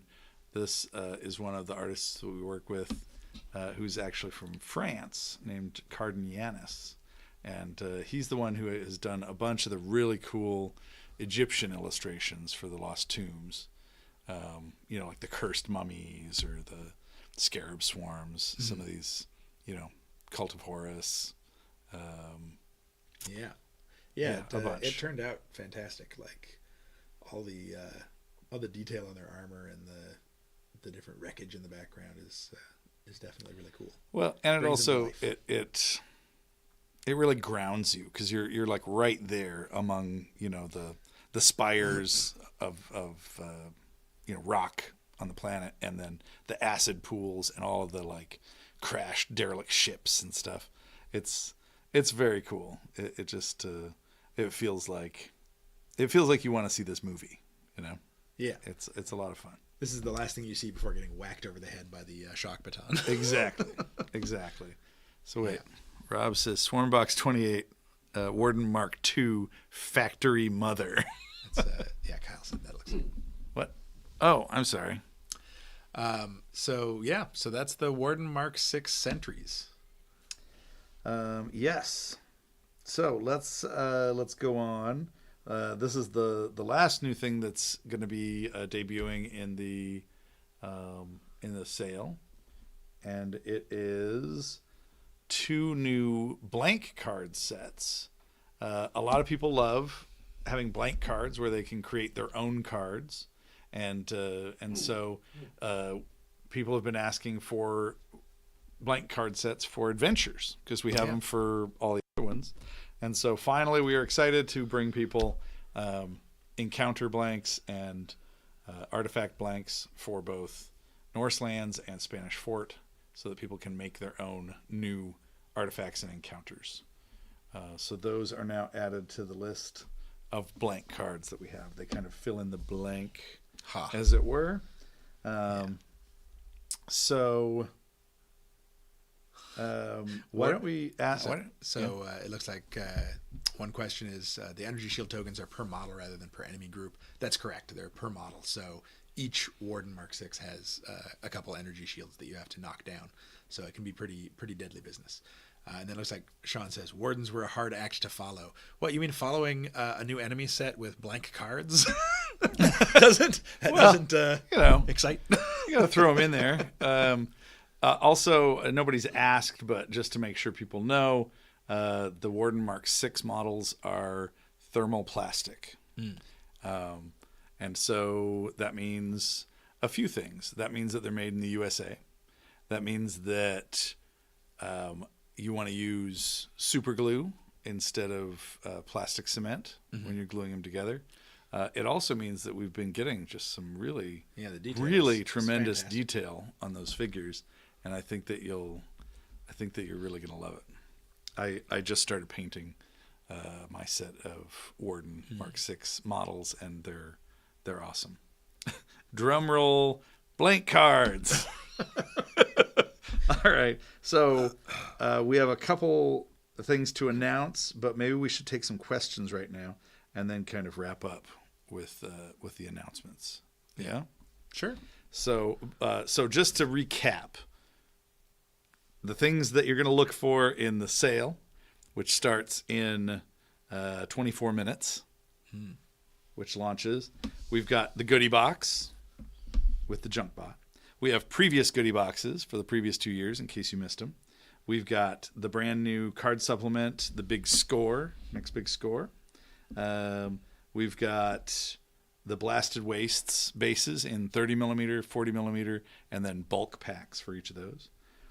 We have the Enemy Swarm Pack 3, which is themed for the Void Spiders and has the egg nests. And then, of course, all of those new spider variants fleshed out with elite charts. The cards, and all that large stuff. cards for them. And right. And then the new Enemy Pack, the Warden Mark VI Sentries. And then, and I should say, even though they're themed for the Blasted Wastes, those Sentries can go through portals and end up anywhere. Yeah, so you could use them even if you don't have the Blasted Wastes. Yeah. They can show up in the Spanish Fort. They can show up on the derelict ship. They can show up in Tradera. They can show up. Well, Tradera would be a little bit of a hard sell because they'd actually be wandering enemies, but there are wandering enemies. Yeah, but they have the low, medium, and high threats, so they can definitely go into your regular threat decks. And, Forbidden Fortress, and have wandered out of the Blasted Wastes in the mines, in the canyons. Yeah.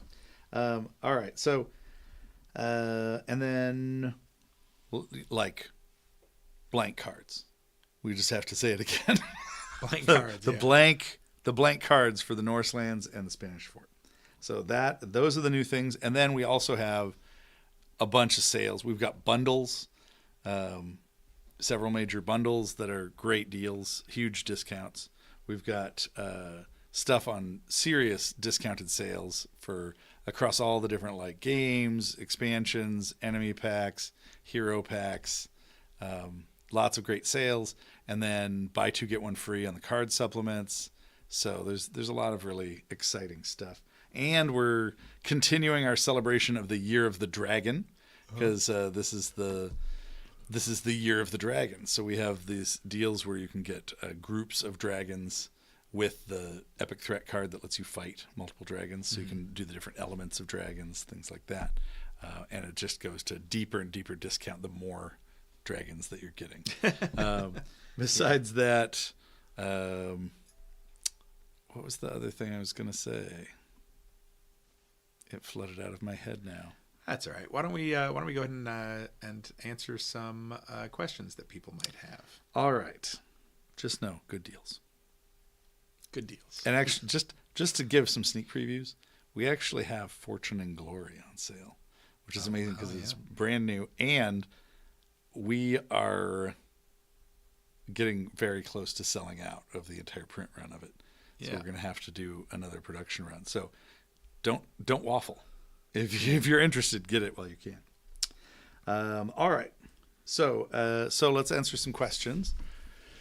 Let's see. Marianne Osborne says, how tough is the mold release on the thermoplastic models? So I'm not sure what you mean by tough, like how tough it is to remove it or something like that. So the mold release for the thermoplastic models is actually just talcum powder, like baby powder. It's talc. So there isn't any kind of like chemical agent or any kind of oil or anything like that. We just use talcum powder, and that's it. So it really should be very easy to wash off. If you ever used baby powder, you just wash your hands and it comes right off. So the other thing is that the thermoplastic itself really takes paint well. So honestly, I usually don't even wash the models. I just prime them and they're good to go. So a lot easier than the resin. The resin used an actual spray, chemical compound release. So it's another win for the thermoplastic. Yeah. Let's see, what else do we have here? With the tease of more blasted wastes for this year, maybe a mission pack? Well, I could say could be, but no. There's not a mission pack in the works for it. But we actually do have, there's some other things.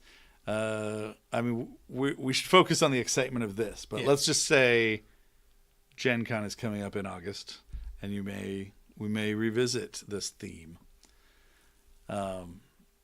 So let's see here. Will all of the card supplements be listed at launch of the sale?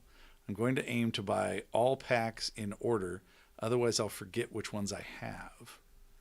Well, I'm not sure what you mean by will it be listed at launch of the sale. Do you mean like we would put together a list that's in order and then post it someplace? I think he probably means we're not going to add more after the sale. Oh, I see what you're saying. Okay. After the sale starts. Yeah. I mean, we're not gonna, create some new ones and put them on the list or something like that. So assuming that's what you mean, then we're good. Let's see here. Any hints which old models you are considering resculpting, following on from the Darkstone Brutes? So there are a few that are prime candidates for this. I think Darkstone Brutes are probably the top of my list. That it's tough to say. Maybe the Harvesters from Beyond. I mean, the first ones looked pretty good, but I think that we could get more detail. And when you see the original right next to the new Harvester drill team, it makes you want to sculpt extra detail. Like up the scope, up the quality bar of the originals. So that's one that I would say. Yeah, and I mean, really, we haven't talked about it much, but This is 2024, and that is the 10-year anniversary of the release of Shadows of Brimstone. Wow, you just opened a Pandora's box. Now people are going to be like, where's the 10-year anniversary edition? There's no plans for a 10-year anniversary edition currently or anything like that, but it's just, 10 years of Brimstone is pretty crazy. That is really crazy. And when you think about it in terms of the first time people saw it in the Kickstarter, that was 11 years. 11 years ago. Yeah. So this has been, and a lot of the people that are here tonight were here with us in the original Kickstarter. Yeah. And we've been on this journey together for 11 years. It's pretty crazy. Thank you guys for joining us for this this dangerous expedition. All right, so let's see. Ethan says, I want an enemy called Major Bundles. That sounds like a character. I think he's a new Scafford lieutenant. Major Bundles. Hassan says, how many paint schemes the spiders will have? I want to say that it's 6. 1, 2, 3, 4, 5, and the original. Yeah. So 5 6. Otherworld variants and the original. And then let's see. Bob Clark says, question, are any of the Fortune and Glory card supplements included in the revised edition, or are they meant to be added as with the original? They're not included with the revised edition. Yeah. But they are fully compatible with the revised edition. Yeah, so the revised edition of Fortune and Glory, which came out a few months ago now, was really meant to be,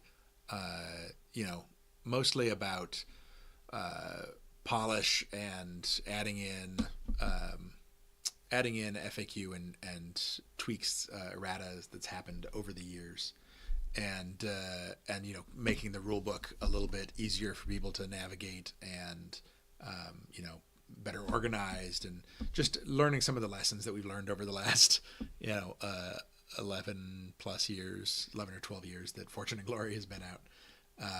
To sort of make it easier to digest and tweak the card layouts a little bit here and there, and less about changing the content and that sort of thing.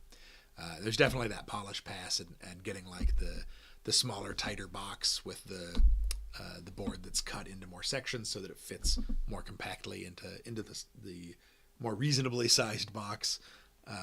Was one of the main themes of doing that revised Fortune and Glory and getting it back out available again, because it had been kind of dormant for a few years. So Villafair, or Viafair, depending on how you want to say it, says, are you guys ever going to run out of the old 1A models, or do you continue to produce them for swarm packs and stuff? Right now we actually have a fairly good supply of the models, so it's not in danger. But if we ran out and we needed more, we could always produce more. But we would... we'd probably actually just do the new sculpts at that point. Yeah, I would think. And they probably wouldn't be in red anymore, I would guess. I mean, sometimes it's nice because if the sculpts did change a little bit, different poses, then it's like you get variation. Yeah, different poses and things but like that. Honestly, the spiders are very similar. Yeah. The slashers are also very similar. Yeah.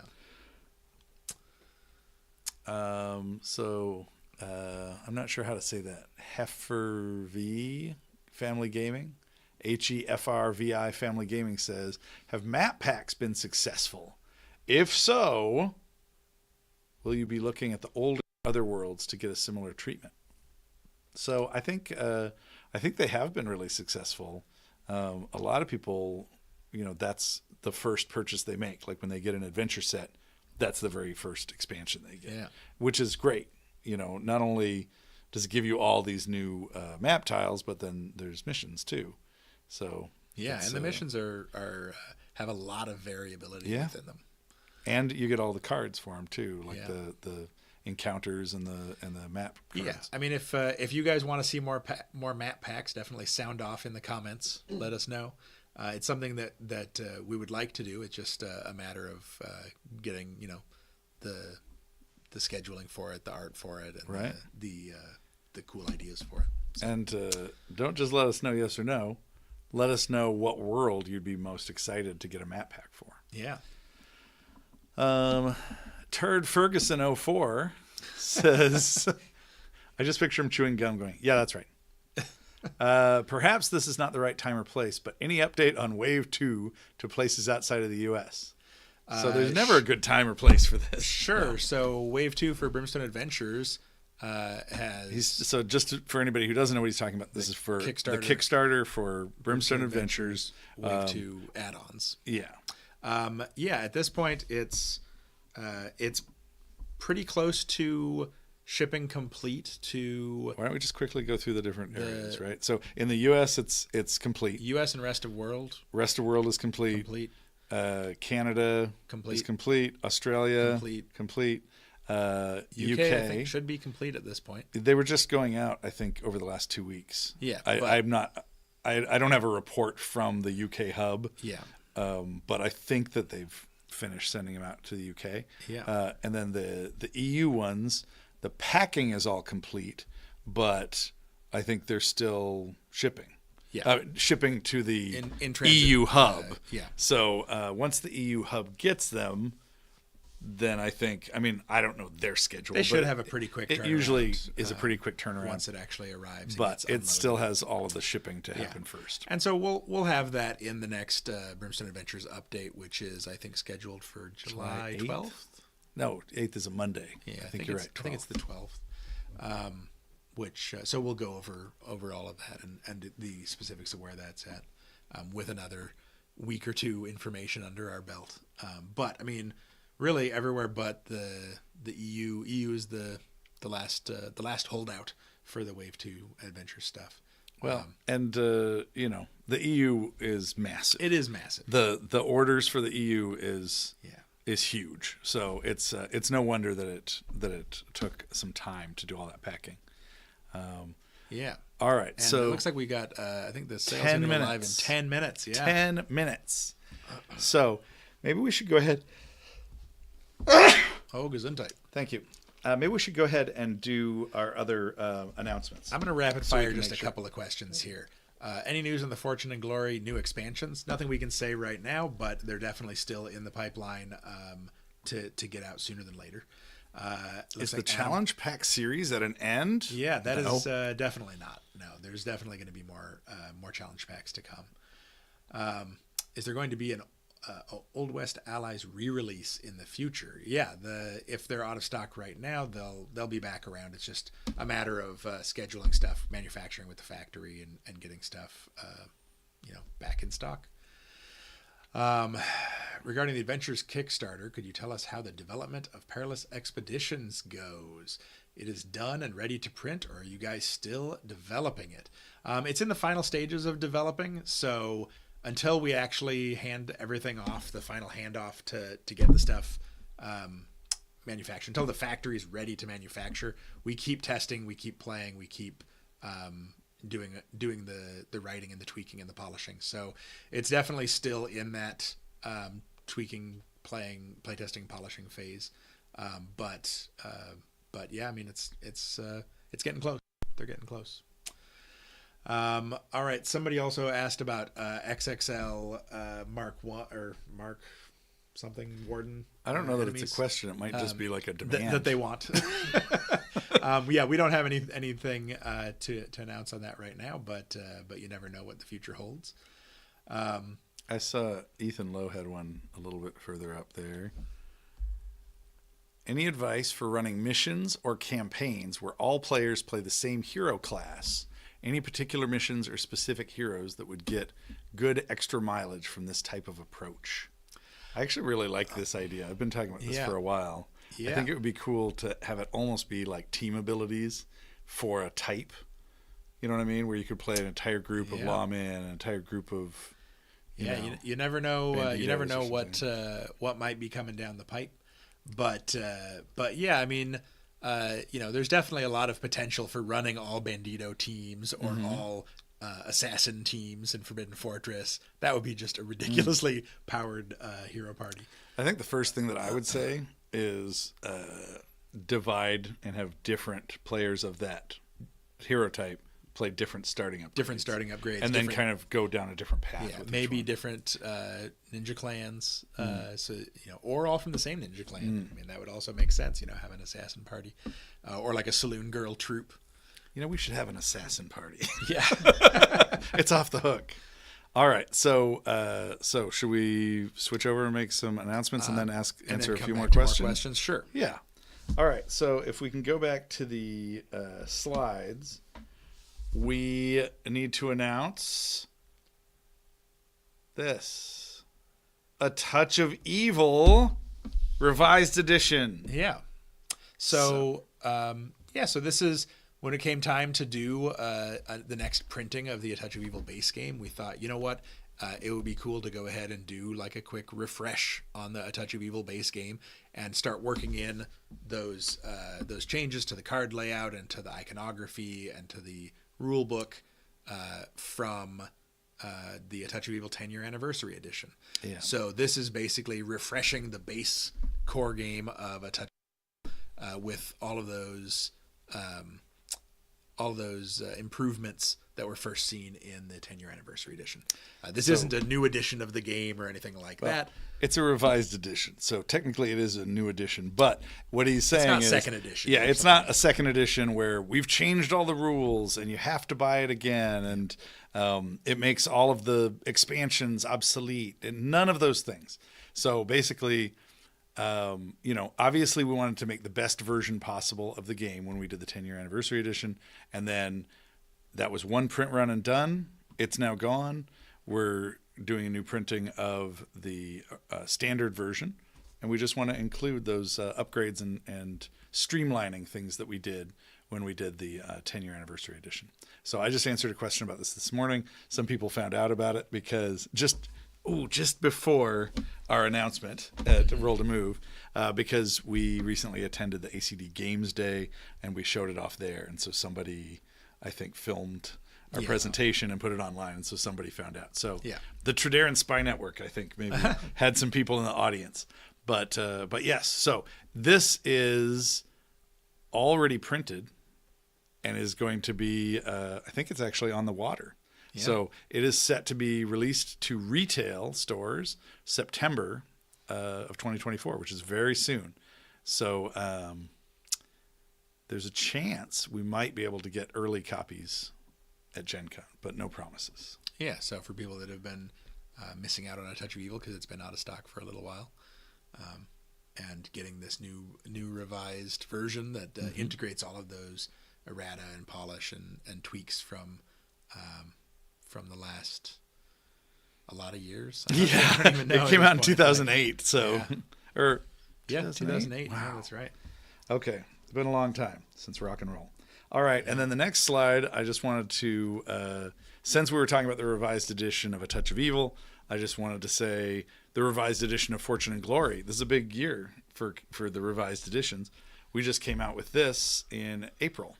And so it is available in retail now, the new revised edition of Fortune and Glory. If you guys do not have this game, you should absolutely get it.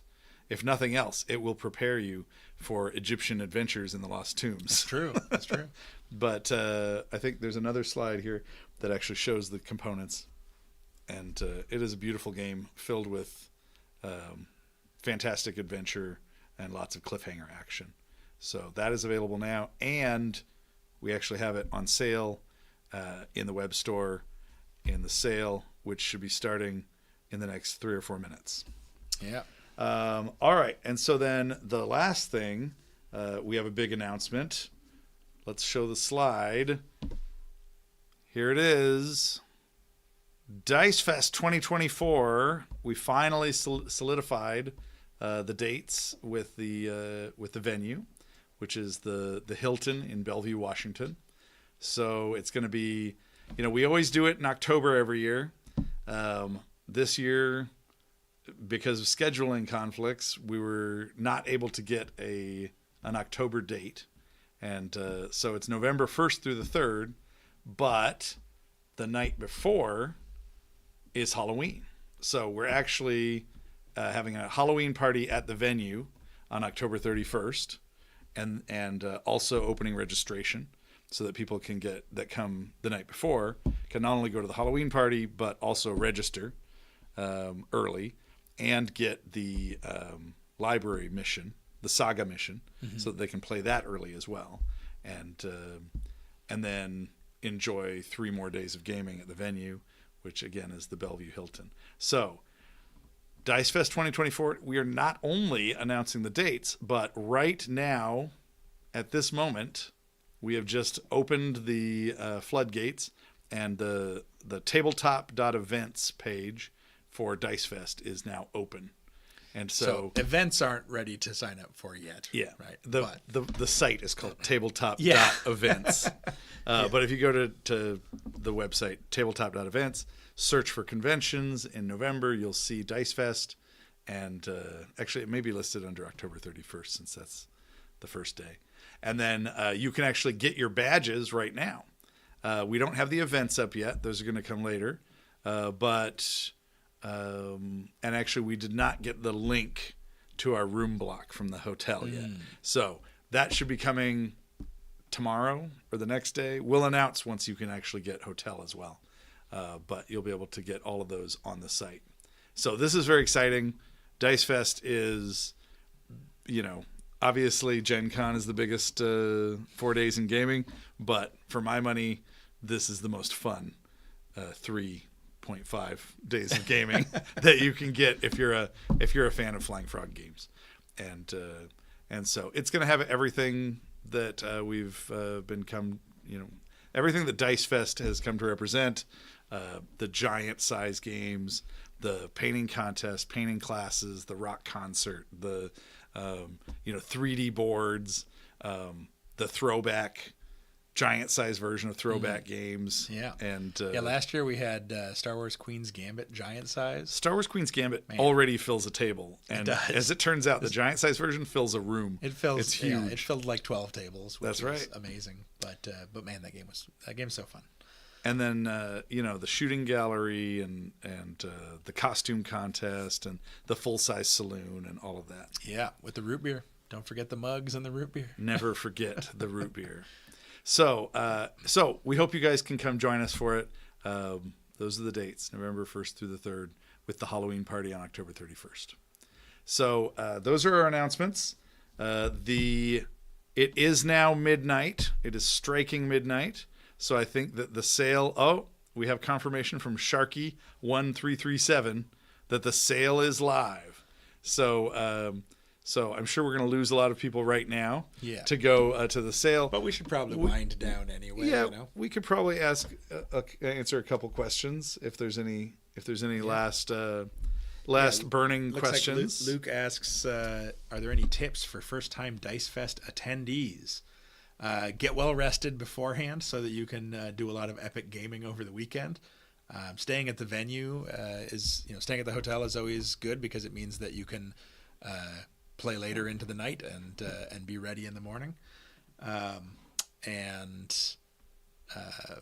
don't know, any other thoughts on first time Dice Fest? I think the biggest one for me is what you just said of actually being at the venue, because we have the gaming run into the wee hours and then it starts first thing in the morning. Yeah. And we have the massive game library also where you can check out copies of Shadows of Brimstone and actually play the new Saga mission, right? And get the promo card that comes with it, and also just a ton of other games and fun to be had. Also, I think that the Thursday night get together and Halloween party this year is going to be a lot of fun. Oh yeah. So I think that'll be good times as well. Yeah, absolutely. And the gaming goes around the clock. I tend to be a night owl, and so I was out at 4 a.m. playing games with people in the kind of game area outside the game library, and it's just a ton of fun. It's our chance to just live the frog life with a bunch of great people who share the same passion. And so it's a really good time. It looks like Brandon asks, Goodie box not posted, question mark. Yeah, I just texted about that, and I have confirmation that it should be there and should be visible. Goodie box is live. Yeah, if anybody can see, just to confirm that they can make sure that they can see it, that would be helpful. So we also see... There's a question about the... Scott asks, how will the painting contest work, and how do you enter? Yes. So the painting contest, you cannot enter just yet, but we're going to do it as we did in previous years, where there's going to be a Google form. I can't remember if they call it form. There's a word for it. But basically, you can go. We'll put up the link on the page, on the tabletop.events page, and then you can go and enter your miniatures. You can enter once in each of the categories. The categories are listed in the painting contest section of the in the tabletop.events page, and you're allowed to enter miniatures as long as you painted them. So and up to one entry per category, and in the open category that could be, several miniatures. It could be a diorama or a grouping of models or something like that, and then we're gonna judge them and announce the winners on Sunday. All this is listed out in the painting contest page on the tabletop.events page. I don't remember the exact cutoff. The cutoff is it's something like 7 p.m. Pacific Standard Time on Saturday, and then we judge them overnight and then post the winners on Sunday in the early evening. All right, so let's see. What else do we have? There's a question about bone scorpions. Are bone scorpions... Let me see. So I see people asking about if the question is getting answered, but I don't see the question. I think it's just, are they coming back? Are they going to be made available again? I think we'll have to check on that. Basically, the bone scorpions had... kind of parts printed at different times with different other things. So it's possible that one of the different components is out. And so even though we might have cards, we may not have the models or something like that. So I'm not 100% sure. So we'll have to check on that. It was really just kind of a limited special. So it's not, I don't think it was really meant to be like it'll always be around. Yeah, but I would say that the cards will almost certainly be made available again. It's just a matter of when or how. Sure. We tend to try to avoid ever having stuff that's, once it's gone kind of thing, because, that's not great for people that have collections and want to be able to get all the cool stuff that they've heard about and have seen played. So we try to always make sure as best we can that everything either is available or comes back around at some point. Todd Degani says, will people on the wait list be sent invites to just spectate for things like the Hell Train games? So this is a tough one because in the past we've had a hard time when we have spectators.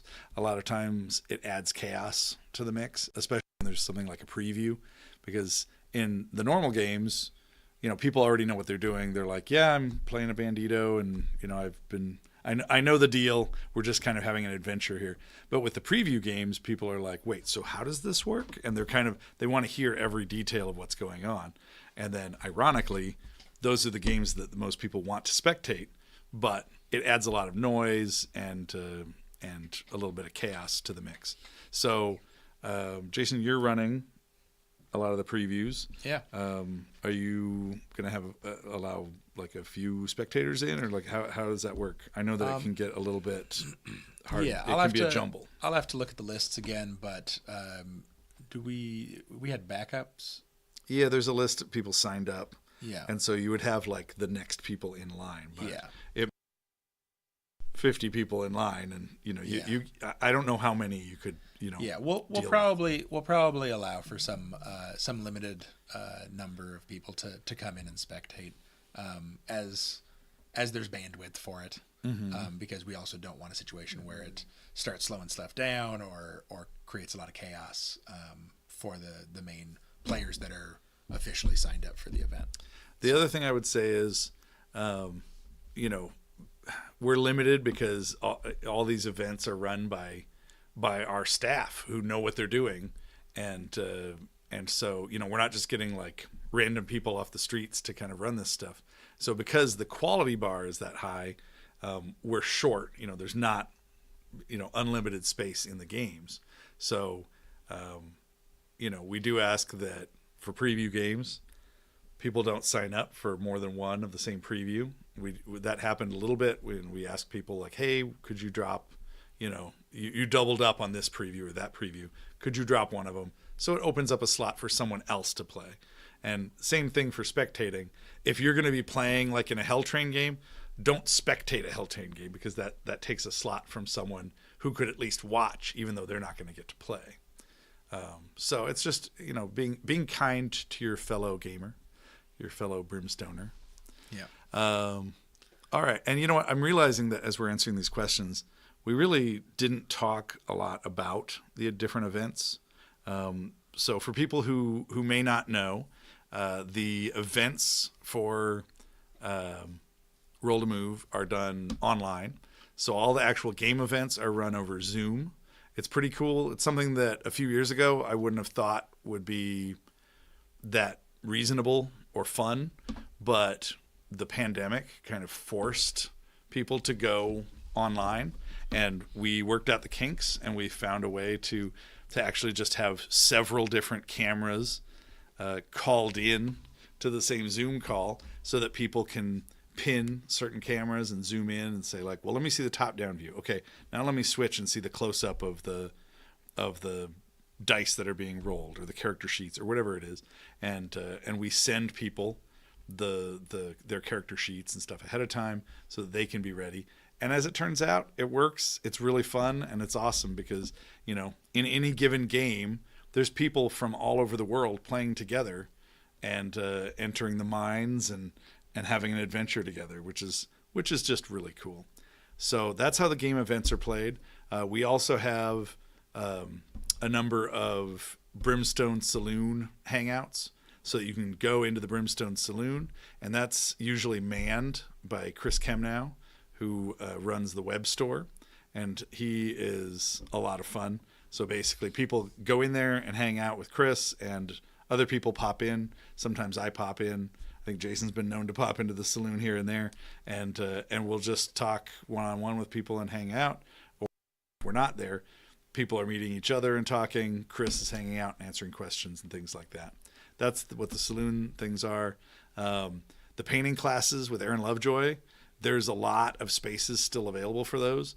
Aaron Lovejoy is an absolute pro. He's not just our studio painter, but he's won every award in the book. He's one of the top painters in the world of miniatures, and he has a company called Miniature Monthly, where people pay for his classes. And so, I mean, the $15 badge cost for the Roll to Move is worth it, even if you could just attend one single painting class with Aaron Lovejoy. And if you want to see what those classes are like, we actually just posted some of the previous year's classes on our YouTube channel, so you can go and see it in its entirety. They're usually about 2 hours. Aaron is not only amazing at what he does, but he's really good at teaching these concepts. And so anybody can follow along and really learn something. And if you see the video a couple years later, it's really helpful. It's really cool. If you're there in the class, you're participating. It's interactive. You get to answer, get your questions answered, and actually, talk to him, as over the course of him teaching the class.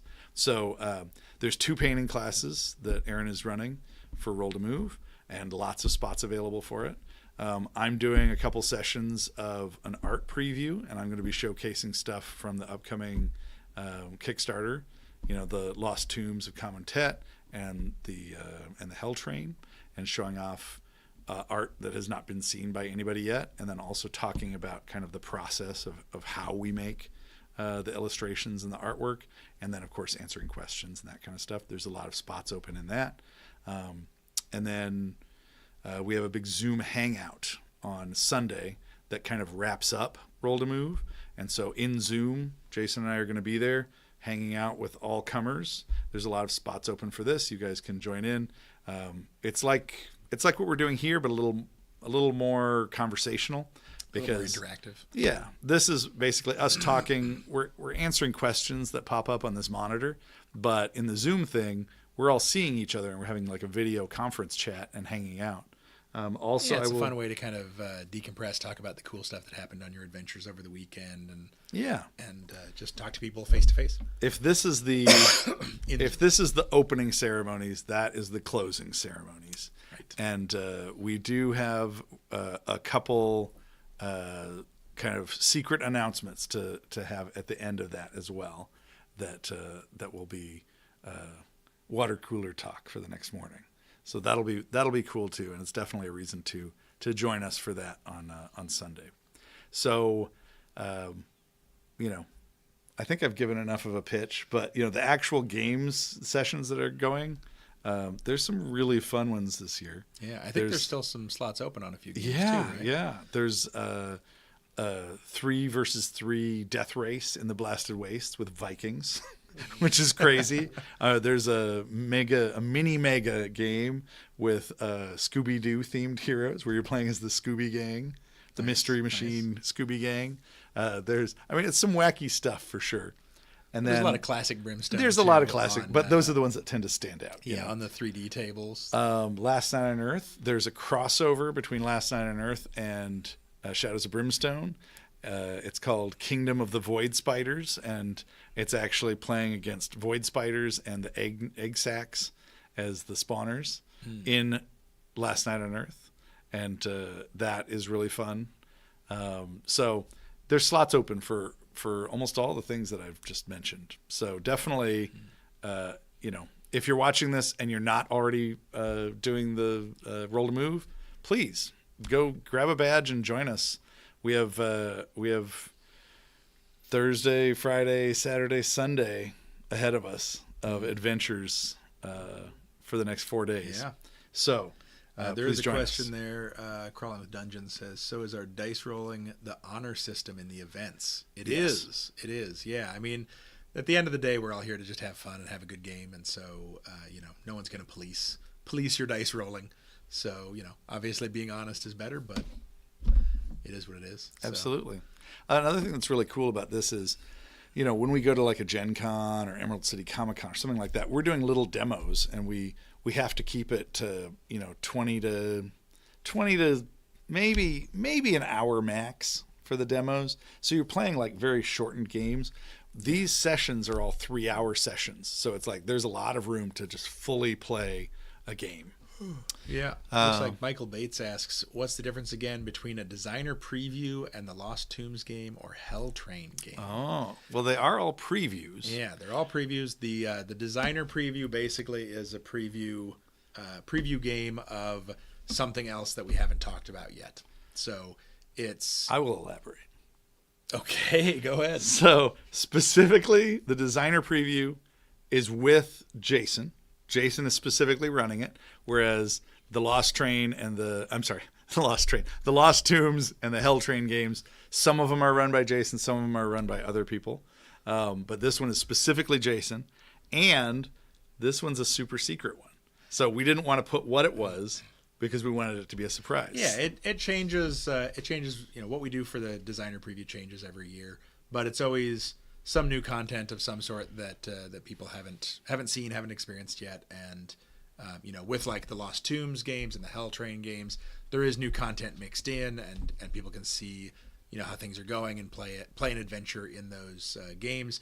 With the designer preview stuff, it just takes it kind of one step further into something that people haven't no one else has experienced yet. So something else new and exciting.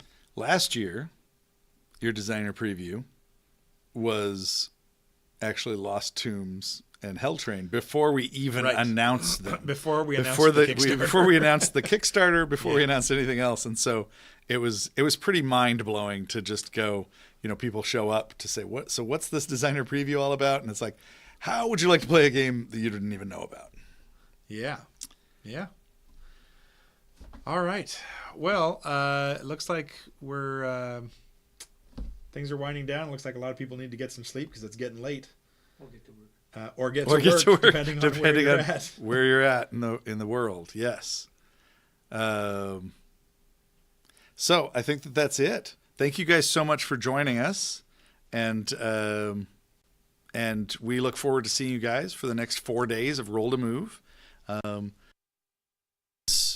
Enjoy the events. Enter the painting contest. There are. Let me take 1 second and just nip some things in the bud, because we do end up getting the same questions over and over, and we post the information in the tabletop.events page, but I'm not sure everybody's seeing it. So first off, do you have to have a roll by the goodie box? No, you do not. Go ahead. Go into the store. You'll see it right now. You can buy the goodie box.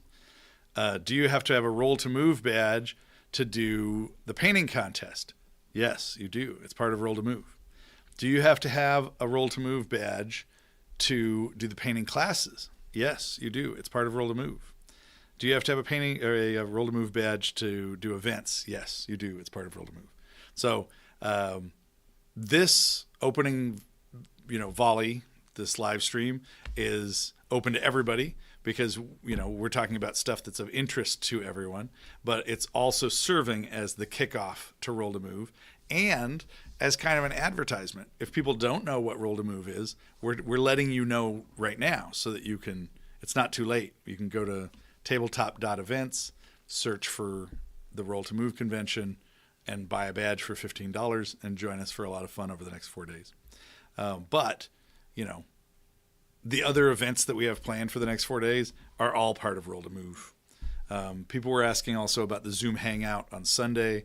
That's also by invitation only. So you have to sign up for the event on the tabletop.events page, and then we're going to send you the password information to get into the Zoom call. And part of that is just making sure, it's not unlimited, the number of slots we can have for the Zoom Hangout. And so we want to make sure that it goes to the people that got a badge and are doing the Roll to Move thing. Anyway, so with those things out of the way. All right. Well, I think we should call it there and let everyone get some sleep and get ready for a great next few days of Roll to Move. Well, thank you guys all for joining us, and we'll see you throughout the weekend. That sounds great. Also, thanks to Dan for running the equipment. I think. Yeah. Besides a couple sound issues, this is actually a really successful live stream. Yeah. We've upped our tech game in a lot of areas. There's always going to be a few bumps, but I think that the slideshow and the sound and the lighting and everything is going really well. So thanks a lot, Daniel. All right. We'll see you guys later. All right. Bye, everybody.